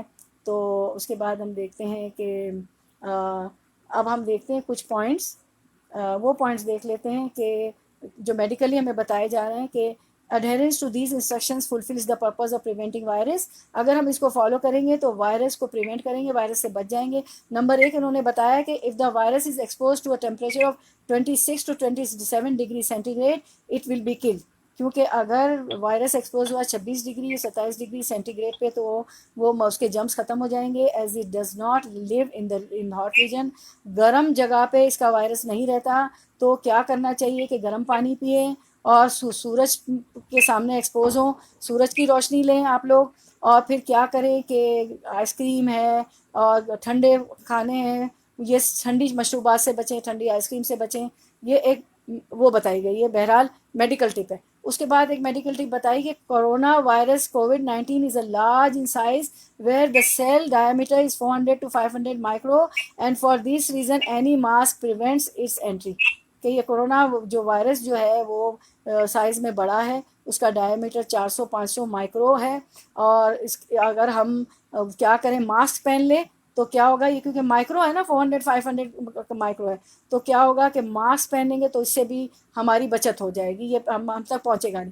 اس کے بعد بتایا کہ گرم پانی کے غرارے کریں، اس میں آپ کیا کریں، نمک ڈالیں، جیسے ٹونسل وغیرہ کے جمس کھل ہو جاتے ہیں نا، کیونکہ اور پھر کیا کرے گا یہ جب ہم ٹونسلس کے لیے جیسے نمک میں پانی ڈال کے غرارہ کرتے ہیں تو یہ پھیپھڑوں کو بھی بچا لے گا، پھیپھڑوں کو لیک ہونے سے بچا لے گا، اور یہ بیماری جو ہے وائرس یہ جو کورونا ہے یہ سانس لینے میں تکلیف دیتا ہے اور یہ پھیپھڑوں کو افیکٹ کرتا ہے نا، اسی لیے بتایا گیا کہ یہ کریں۔ اس کے بعد ایک اور ٹپ بتائی گئی ہے کہ corona virus when it falls on the fabric remains 9 hours، جب کسی فیبرک پہ لگتا ہے تو 9 گھنٹے اس پہ رہتا ہے، سو واشنگ کلوتھس اور being expose to the sun for 2 hours meet the purpose of killing it, تو اس کو دھونے کے بعد اس کو 2 گھنٹے اگر دھوپ میں سکھایا جائے تو تب بھی وہ یہ جراثیم اس کے جمس ختم ہو جائیں گے۔ اور پھر ہے the virus does not settle in the air but its is grounded so it is not transmitted by air, تو ہمیں بے فکر ہو جانا چاہیے کہ یہ ہوا میں نہیں ہوتا اس کا وائرس زمین پہ ہوتا ہے، گراؤنڈ پہ ہوتا ہے، تو یہ ہوا سے نہیں پھیلتا۔ تو اب corona virus lives on the hands for 10 minutes، so putting وہ جو سینیٹائزر ہے، کیونکہ 10 منٹ یہ ہاتھ پہ رہتا ہے تو سینیٹائزر یوز کر لینا، اور گھر میں داخل ہونا تو فوراً کہیں بھی داخل ہو، کہیں بھی جائیں گھر ہاتھ دھو لیں اپنا، ٹھیک ہے، تو پھر بھی اس سے ہم بچ سکتے ہیں۔ تو یہ سارے اصول تھے جو طبی اصول، حفظان صحت کے اصول تھے، سارے ہم نے ڈسکس کیے۔ اس کے بعد بتایا گیا، آپ صلی اللہ علیہ وسلم نے ہمیں قسط الہند بتائی ہے، اس کا علاج بتایا ہے کہ ایک حدیث ہے جس میں آتا ہے کہ اللہ کے رسول صلی اللہ علیہ وسلم فرماتے ہیں تم لوگ رسول اللہ صلی اللہ علیہ وسلم نے فرمایا تم لوگ اس عود ہندی قسط کا استعمال کیا کرو، کیونکہ اس میں 7 بیماریوں کا علاج ہے۔ حلق کے درد میں اسے ناک میں ڈالا جاتا ہے، قسط الہند کو حلق کا درد ہوتا ہے ناک میں ڈالیں، اور پسلی کے درد میں چبائی جاتی ہے، یہ اس کو رسول اللہ صلی اللہ علیہ وسلم نے صحیح بخاری 596 میں جا کے آپ لوگ دیکھ سکتے ہیں اس حدیث کو، sunnah.com hadith.com پہ جا کے۔ اس کے بعد فرمایا حدیث میں کہ ٹونسلز میں کیا کریں، اس کو کہاں ڈالیں، hadith of Sahih Bukhari mentions it to be cure for 7 ailments، 7 بیماریوں کا اس میں علاج ہے، جس میں ٹونسل ہے، اور جو ہے جو پھیپھڑے پہ ورم آ جاتا ہے، پلورسی ہے، اس کے لیے بھی کام آتا ہے، اور پھر جو ٹونسل ہو حلق کے درد کے لیے میں نے بتایا کہ ناک میں ڈالیں، اور جو ہے پھیپھڑوں کے لیے اس کو منہ میں ڈالا جائے، اس کے دہن میں ڈالا جائے، آپ کے منہ میں ڈالیں۔ اس سے کیا ہوتا ہے، قسط الہند سے بلڈ پریشر، بلڈ پریشر کو صحیح کرتا ہے۔ ہمیں جو کریمس ہوتا ہے، ہم لوگ کہتے ہیں کہ مینسز میں مجھے کریمس پڑ رہے ہیں پیٹ میں، اس کے لیے مددگار ہے، اور بعض لوگوں کو پیشاب میں درد ہوتا ہے، اس میں شفا دیتا ہے، اور پیشاب جو ہے بہت فلو ہو جاتا ہے آسانی سے، پھر جو ہے مینسز میں منسٹریشنس کو ڈیفیکلٹی ہوتی ہے اس میں آرام کرتا ہے، اور پھر یہ پروسٹیٹ کینسر جو مردوں کو ہوتا ہے تو اس کے لیے بھی اس میں شفا ہے قسط الہند میں۔ اس کے بعد تھائرائڈ گلینڈز ہے، موٹاپا ہے، بلغم ہے، اور پھر جو ہے بہت زیادہ ایکیوٹ کرونک آپ کو نزلہ ہو، فلو ہو، کولڈ ہو، اس میں افیکٹو ہے۔ پھر جو ہے کبھی کبھی سینے میں بہت ٹائٹ چیسٹ ہو جاتا ہے، اس کے لیے ایکسیر ہے۔ ایسما ہوتا ہے، یہ جو ہمارا سانس وغیرہ ہوتا ہے، پھر اس کے بعد بہت بری کھانسی ہوتی ہے، ایک کالی کھانسی بھی ہو جاتی ہے۔ پھر جو ہے پیٹ کے لیے بہت فائدہ مند ہے، جیسے کہ قبض وغیرہ۔ اس کے بعد کڈنی میں جو ہمیں گردے میں پتھر وغیرہ ہوتے ہیں اس کے لیے بھی شفا ہے۔ پھر آج کل بہت مسئلے ہیں، آرتھرائٹس ہے، کمر کا درد ہے، اور خاص طور پہ کمر کا نچلے حصے کا درد ہے، اس میں بھی بہت فائدہ مند ہے۔ پھر واللہ عالم بالصواب، یہ بھی کہا جاتا ہے کہ جادو کا علاج ہے، جادو اور جن وغیرہ کا علاج ہے۔ جب اللہ کے رسول صلی اللہ علیہ وسلم نے ہمیں ایک جڑی بوٹی بتائی ہے تو واللہ عالم بالصواب، تو یہ ضرور ہے۔ اس کے بعد کہتے ہیں کہ اس چونکہ قسط الہند میں وہی ساری چیزیں نا کہ یہ ذات الصدر اور ذات الجم، اور انگلش میں اس کو اس کا علاج ہے پلورسی، PLEURICY، یعنی ذات الجم اور ذات الصدر کیا ہوتا ہے؟ جو پھیپڑے میں ورم آ جاتا ہے نا، تو یہ بیماری ہے۔ تو انشاءاللہ کورونا کا 100% علاج ممکن ہے۔ قسط الہندی کا ذکر حدیث میں کافی جگہ موجود ہے۔ صحیح بخاری اور مسلم میں حضرت انس روایت فرماتے ہیں کہ رسول اللہ صلی اللہ علیہ وسلم نے فرمایا، جن چیزوں سے تم علاج کرتے ہو ان میں سب سے بہترین دوا پشنا لگوانا، پشنے لگوانا ہوتا ہے حجامہ، اور قسط بہری بھی کہتے ہیں اس کو، قسط الہند بھی کہتے ہیں۔ ام قیس سے مروی ہے، آپ سب نے فرمایا تم اس قسط الہندی کو بطور دوا استعمال کرو، اس لیے کہ اس میں 7 بیماریوں کے لیے شفا ہے۔ ذات الجم انہی میں سے ہے، ایک بیماری ہے ذات الجم، نمونیا، پھیپھڑوں کا انفیکشن، سانس سے منسلک بیماریاں، جیسے آج کل کورونا وائرس میں یہی چیزیں ہو رہی ہیں۔ دیکھیں اللہ کے رسول صلی اللہ علیہ وسلم نے بتا کے چلے گئے۔ اور ایک بات میں آپ لوگوں کو ہر درس میں بتانا بھول گئی، انگلش کے درس میں بھی، کہ پہلے تو ایک آڈیو آئی تھی، لیکن اب یہ کہ بہت سے لوگ اس کو استعمال کر رہے ہیں، اور بالکل وہ چونکہ استعمال ہو رہا ہے تو وہ گروپ سے اپنی صحیح حالات بھیج رہے ہیں کہ اس کو پینے، اس کو استعمال شہد میں استعمال کرتے ہیں، اس کو شہد کے پانی میں استعمال کیا تو وہ یہ کرونا وائرس سے جو افیکٹ ہوئے تھے وہ ریکور ہو گئے، ان کو شفا ہو گئی۔ تو اس کو عود الہندی سوسورا کوسٹس کشت کہا جاتا ہے، انڈین کوسٹس روٹ کہا جاتا ہے۔ اس کے بعد ہم دیکھتے ہیں کہ اگر کسی کو کوئی بھی بیماری ہو جائے، اور یہ آج کل تو یہ کرونا وائرس ہو گیا ہے، اور کوئی بھی بیمار ہے تو اس کے لیے ہے اسأل اللہ، یہ ساری دعائیں بالکل بے فکر ہو جائیں، آپ کی ویاک نستعین میں ساری دعائیں ہیں، اور اس میں بھی ہے آپ کی قرآن اس میں دعا بھی، قرآن اور سنت کی جو دعائیں نہیں ہیں تو ایپ ڈاؤن لوڈ کر لیں۔ اسأل اللہ العظیمہ رب العرش العظیم ان یشفیکا، میں عظمت والے اللہ سے، عرش عظیم کے رب سے سوال کرتا ہوں کہ وہ تجھے شفا دے۔ اور اپنے لیے اگر دعا کرتے ہیں تو ان یشفیکا کی بجائے ان یشفنی پڑھیں۔ اچھا، پھر اپنے لیے دعا کرنے کے لیے ان یشفنی پڑھے۔ حضرت اس کے متعلق روایت ہے، ایک حدیث ہے، حضرت ابن عباس رضی اللہ عنہ سے روایت ہے کہ نبی صلی اللہ علیہ وسلم نے فرمایا، جس نے کسی ایسی مریض کی عیادت کی جس کی ابھی اجل نہ آئی ہو، یعنی جس کو موت نہ آئی ہو، تو 7 بار اس کے پاس یہ دعا پڑھے، میں عظمت والے اللہ سے، عرش عظیم کے رب سے سوال کرتا ہوں کہ وہ تجھے شفا دے۔ تو پڑھے تو اللہ تعالیٰ اس کی بیماری سے عافیت دے دے گا۔ اس کے بعد آپ پڑھیں اذهب الباس رب الناس واشفی انت الشافی لا شفاء الا شفاؤک شفاء لا یغادر سقما، اے لوگوں کے رب تکلیف کو دور کر دے اور شفا عطا فرما، تو ہی شفا دینے والا ہے، تیری شفا کے سوا کوئی شفا نہیں، ایسی شفا جو بیماری کو باقی نہ رکھے۔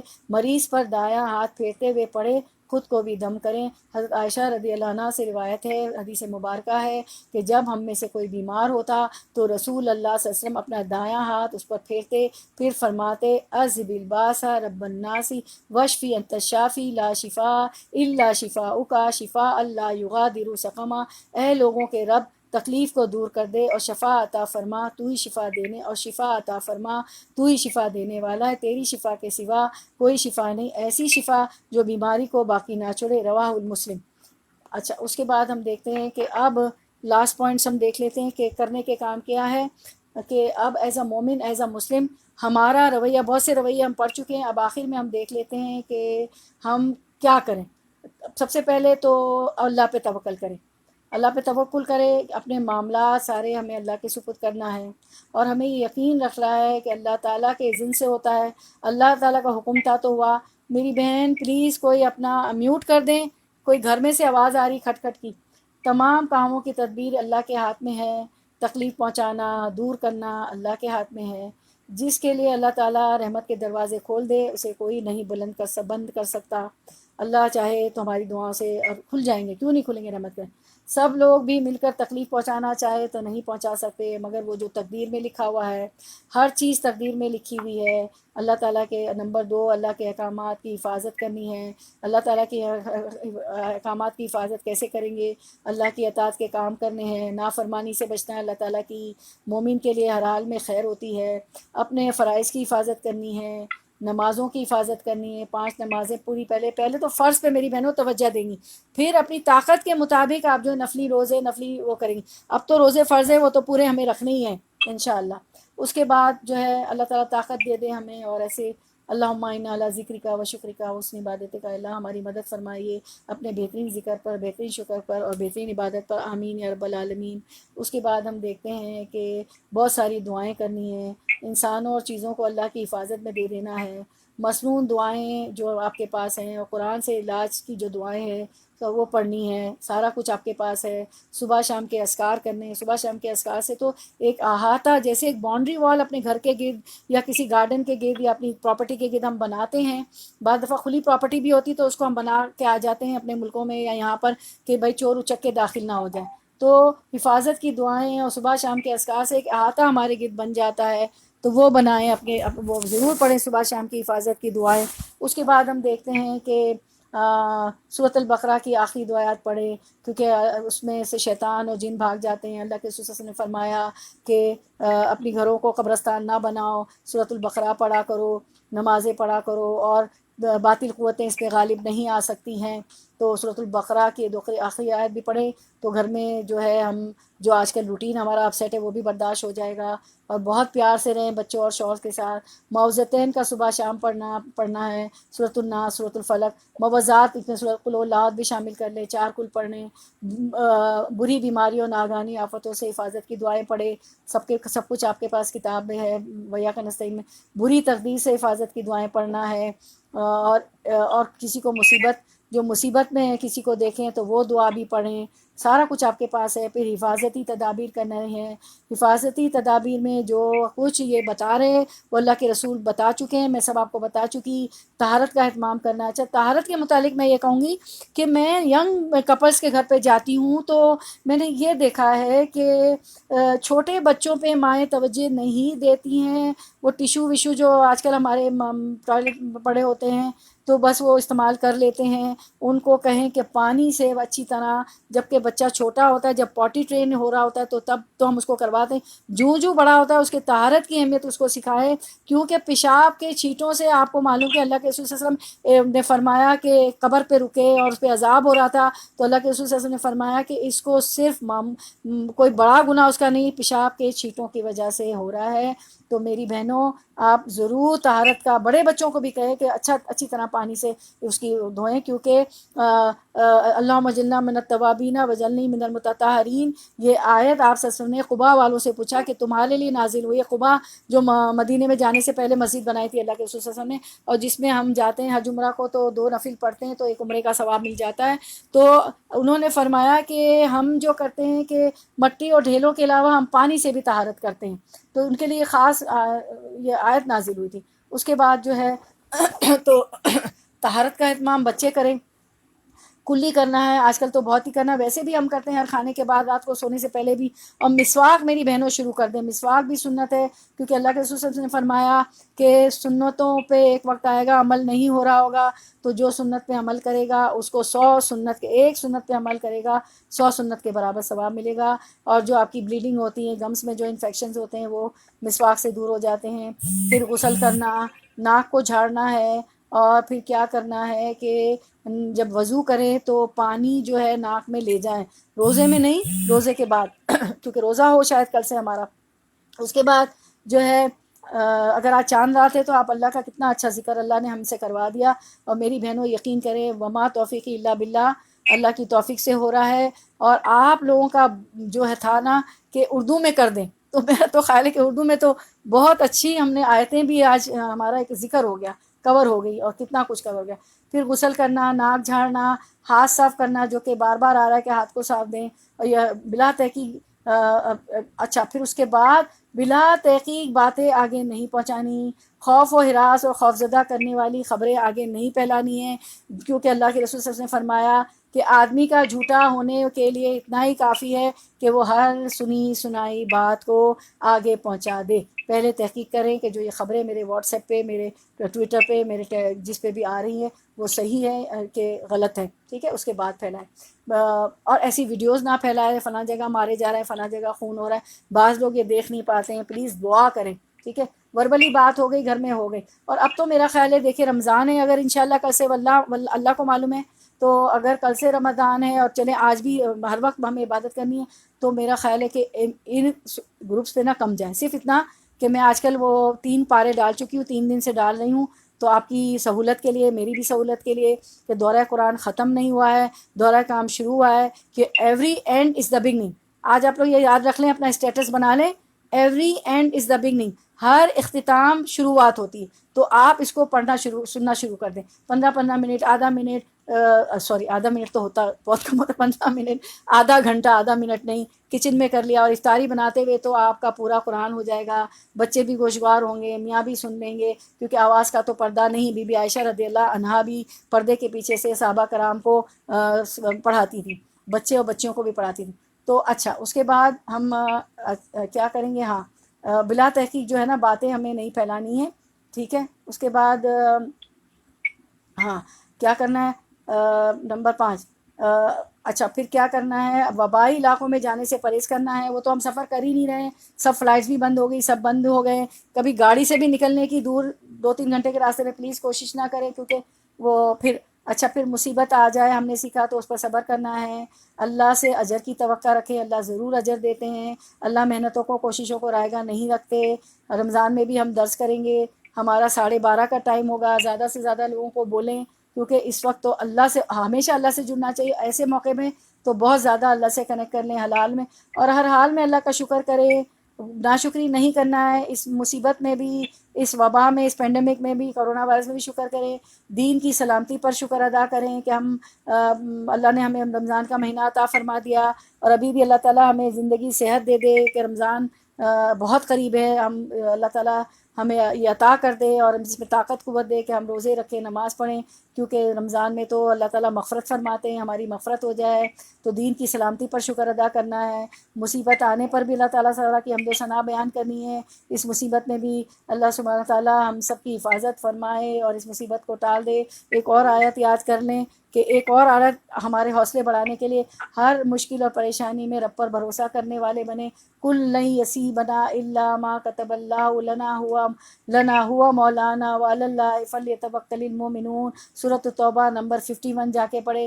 ان سے کہو ہمیں ہرگز کوئی برائی یا بھلائی نہیں پہنچتی مگر وہ جو اللہ نے ہمارے لیے لکھ دی ہے. اللہ ہی ہمارا مولا ہے، اہل ایمان کو اسی پر بھروسہ کرنا چاہیے کہ اللہ نے لکھ دی ہے. تو دیکھیے آیت کہتی ہے، اس کے بعد یہ دعا خوب پڑھیں مشکل کام اور حالات کی آسانی کے لیے. اللہم لا سہل الا ما جعلتہ سہلا وانت تجعل الحزن سہلا اذا شئت. اے اللہ، کوئی کام آسان نہیں مگر جسے تو آسان کر دے، اور جب تو چاہتا ہے مشکل کو آسان کر دیتا ہے. اسے صحیح ابن حبان 974 نے روایت کیا.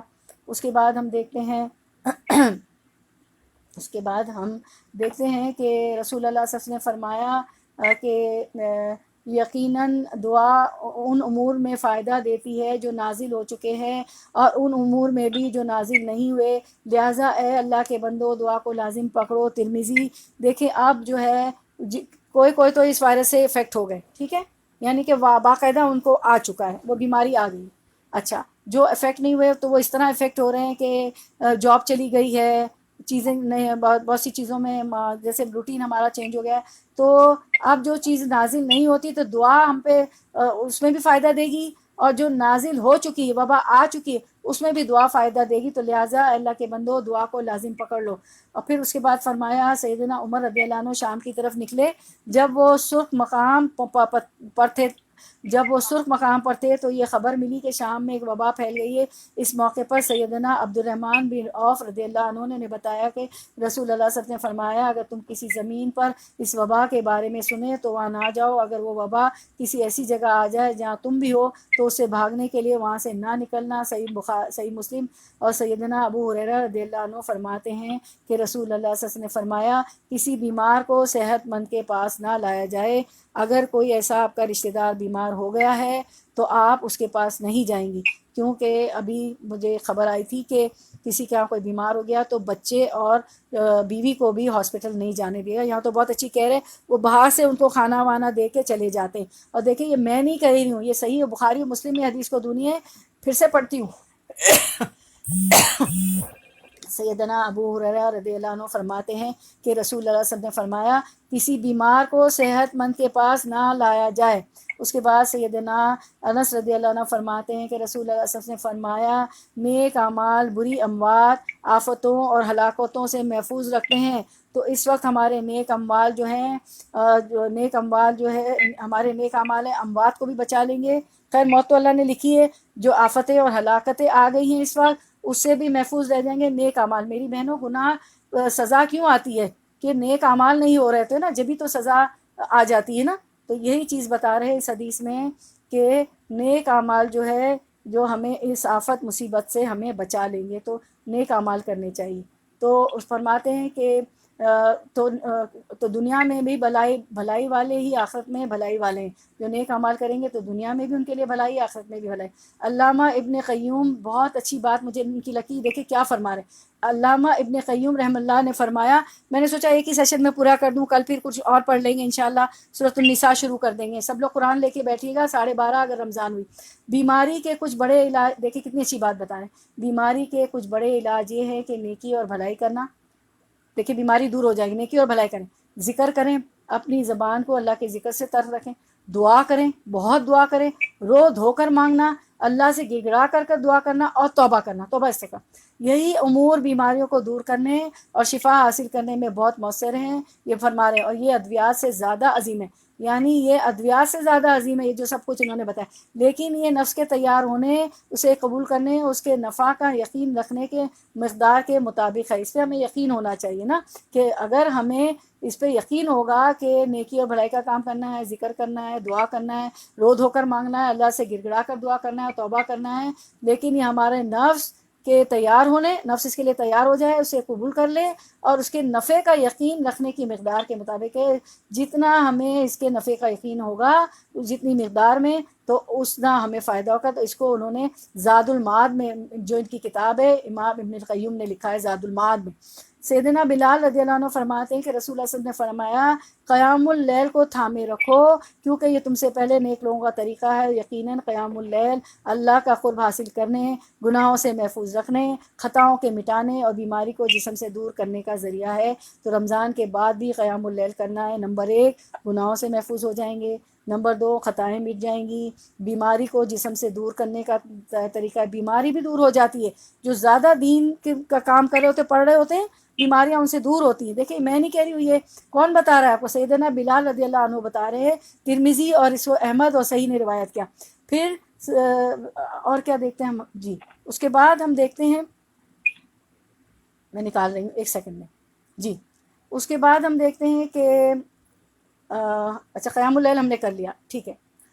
اس کے بعد فرمایا کہ سیدنا جابر بن عبداللہ رضی اللہ عنہ فرماتے ہیں کہ میں نے رسول اللہ صلی اللہ علیہ وسلم سے سنا، آپ صلی اللہ علیہ وسلم فرما رہے تھے حفظان صحت کے اصول جو آج کل 1400 سال پہلے بتا گیا، جو آج کل کرنا ہے، اور آپ صحیح بخاری میں پڑھ چکی، اس کو انہوں نے زاد المعاد میں بھی روایت کیا ہے۔ کس نے؟ امام ابن قیم نے۔ برتنوں کو ڈھکا کرو، میں نے جو ہے عربک متن چھوڑ دیا تاکہ ہمارا ٹائم بہت ہو گیا۔ برتنوں کو ڈھکا کرو، مشکیزہ کو باندھا کرو، کیونکہ سال میں ایک رات ایسی ہوتی جس میں وبا نازل ہوتی ہے، اور جو برتن ڈھکے ہوئے نہیں ہوتے یا جو مشکیزیں بندھے ہوئے نہیں ہوتے ہیں اس میں وبا کا کچھ حصہ داخل ہو جاتا ہے۔ علامہ ابن قیوم رحمۃ اللہ علیہ نے فرمایا یہ ان حکمتوں میں سے ہے جن تک ڈاکٹروں کے علوم و فنون نہیں پہنچ سکتے۔ آج تک اس تک کون نہیں پہنچا؟ میڈیکل سائنس نہیں پہنچ سکی ہے کہ اب اس میں جو مشکیزہ آیا نا، تو آپ اپنے پانی کے برتن، خیر آج کل تو ہم لوگ فریج میں رکھ دیتے ہوتے، تو وہ کوشش کریں کہ آپ کے جگ بھی ڈھکن والے ہوں انشاءاللہ۔ اس کے بعد موذی امراض سے پناہ کا نبوی وظیفہ، سیدنا انس رضی اللہ عنہ سے مروی ہے کہ نبی کریم صلی اللہ علیہ وسلم یہ دعا فرماتے تھے، اللہم انی اعوذ بک من البرص والجنون والجذام ومن سیء الاسقام۔ اے اللہ میں تیری پناہ چاہتا ہوں برس، پھل بھری سے، جنون پاگل پن سے، کوڑ سے، اور تمام مضی بیماریوں سے۔ اس کو صحیح ابو داؤد، سنن نسائی، سند مسند احمد، کوئی بھی چیز پوسٹ نہیں کریں گے، اس لیے کہ آج کل تو ویسے بھی آپ کر رہی ہیں بھیا کا نستعین سے صبح شام کے اذکار، اور رمضان میں تو بہت ہی سب چیزیں ہم پڑھیں گے، اس لیے ساری چیزیں آپ کے پاس ہیں۔ آپ لوگ دونوں دعاؤں کو، دونوں کتابوں کو پڑھنا شروع کر دیں۔ اچھا اب کیا ہے کچھ نصیحتیں ہم پڑھ لیتے ہیں۔ ہر مسلمان پر واجب ہے کہ وہ اللہ کے فضل کی امید کرتے ہوئے اس کی عطاؤں کی خواہش رکھتے ہوئے اس پر توکل کرتے ہوئے اپنے تمام معاملات اس اللہ تعالیٰ کے سپرد کر دے، کیونکہ تمام معاملات اسی کے ہاتھ میں ہیں، اسی کے نظم و ضبط کے تابع ہیں۔ صبر اور اجر کی امید رکھتے ہوئے آنے والی مصیبتوں کا سامنا کرنے کی کوشش کرے، کیونکہ اللہ تعالیٰ نے اس شخص سے بڑے اجر اور ثواب کا وعدہ کیا ہے جو صبر کرتا ہے اور اجر کی امید رکھتا ہے، جیسا کہ فرمان الہی ہے سورۃ الزمر 10۔ عشاء کے بعد آپ صلی اللہ علیہ وسلم سورۃ الزمر اور سورۃ البنی اسرائیل بھی پڑھا کرتے تھے، تو آپ بھی کوشش کیجیے گا، کیونکہ جس نے 100 آیتیں پڑھی وہ قیام میں لکھا جائے گا، اس کا قیام اللیل میں لکھا جائے گا۔ اور ملک واقعہ سجدہ تو آپ لوگ پڑھتی ہیں، تو انما یوفی الصابرون اجرهم بغیر حساب، صبر کرنے والوں کو تو ان کا اجر بے حساب دیا جائے گا۔ سیدہ عائشہ رضی اللہ عنہ نے نبی صلی اللہ علیہ وسلم سے تعاون کے بارے میں پوچھا تو آپ صلی اللہ علیہ وسلم نے فرمایا یہ ایک عذاب تھا جسے اللہ تعالیٰ جس پر چاہتا ہے نازل کر دیتا ہے، البتہ ایمان والوں کے لیے اللہ تعالیٰ نے اسے رحمت بنا دیا ہے۔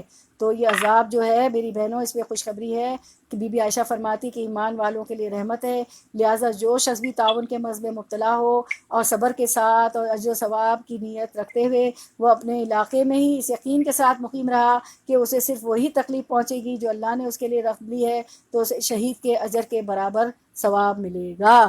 اگر آپ صبر کریں گی تو آپ کو شہید کے یہ میں نہیں کہہ رہی ہوں، یہ آپ عائشہ رضی اللہ عنہ کی روایت کہتی ہے، آپ سسم فرما رہے ہیں۔ اور میں نے اس دعا اور میں اللہ سے اب اللہ سے ہمیں دعا کرنی چاہیے کہ ہمیں ایسے نیک اعمال اور بہترین اقوال کی توفیق عطا فرمائے جن سے وہ محبت کرتا ہے اور جن سے وہ راضی ہوتا ہے، اور اللہ تعالیٰ کی رضا کے کام ہمیں اللہ تعالیٰ ہم کر لیں، اور اللہ تعالیٰ اس مصیبت کو اس عذاب کو ٹال دے، جو کسی کے لیے رحمت ہے جو کسی کے لیے عذاب ہے تو اللہ ٹال دے اور ہمیں ان میں سے بنا دے، ہم اللہ کرے ان میں سے ہوں جن کے لیے رحمت ہو۔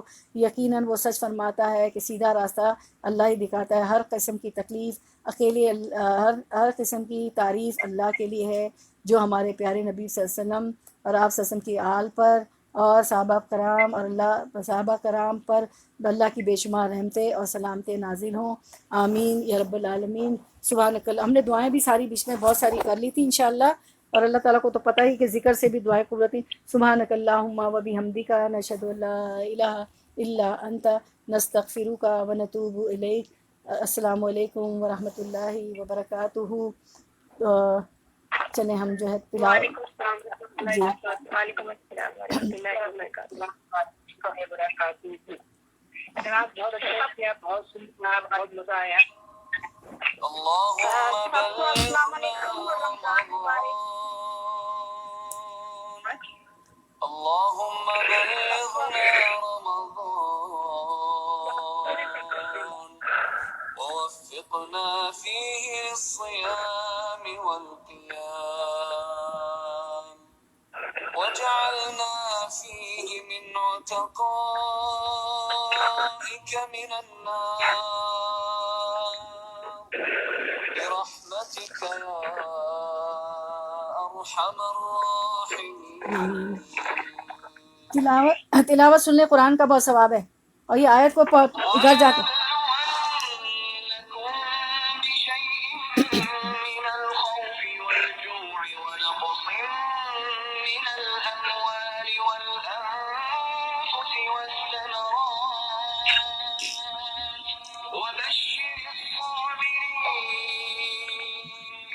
الذين إذا أصابتهم مصيبة قالوا إنا لله وإنا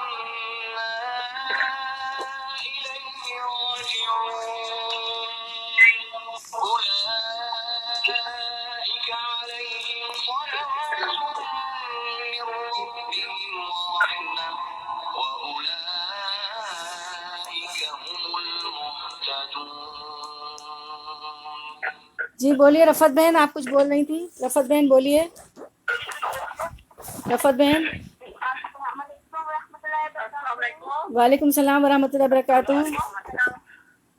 رفاقت بات کر رہی ہوں۔ جی جی جی جی کیسی ہیں؟ بولیے، آپ لوگ کچھ بول رہی تھی۔ بہت دل کو سکون ملا، بہت ہی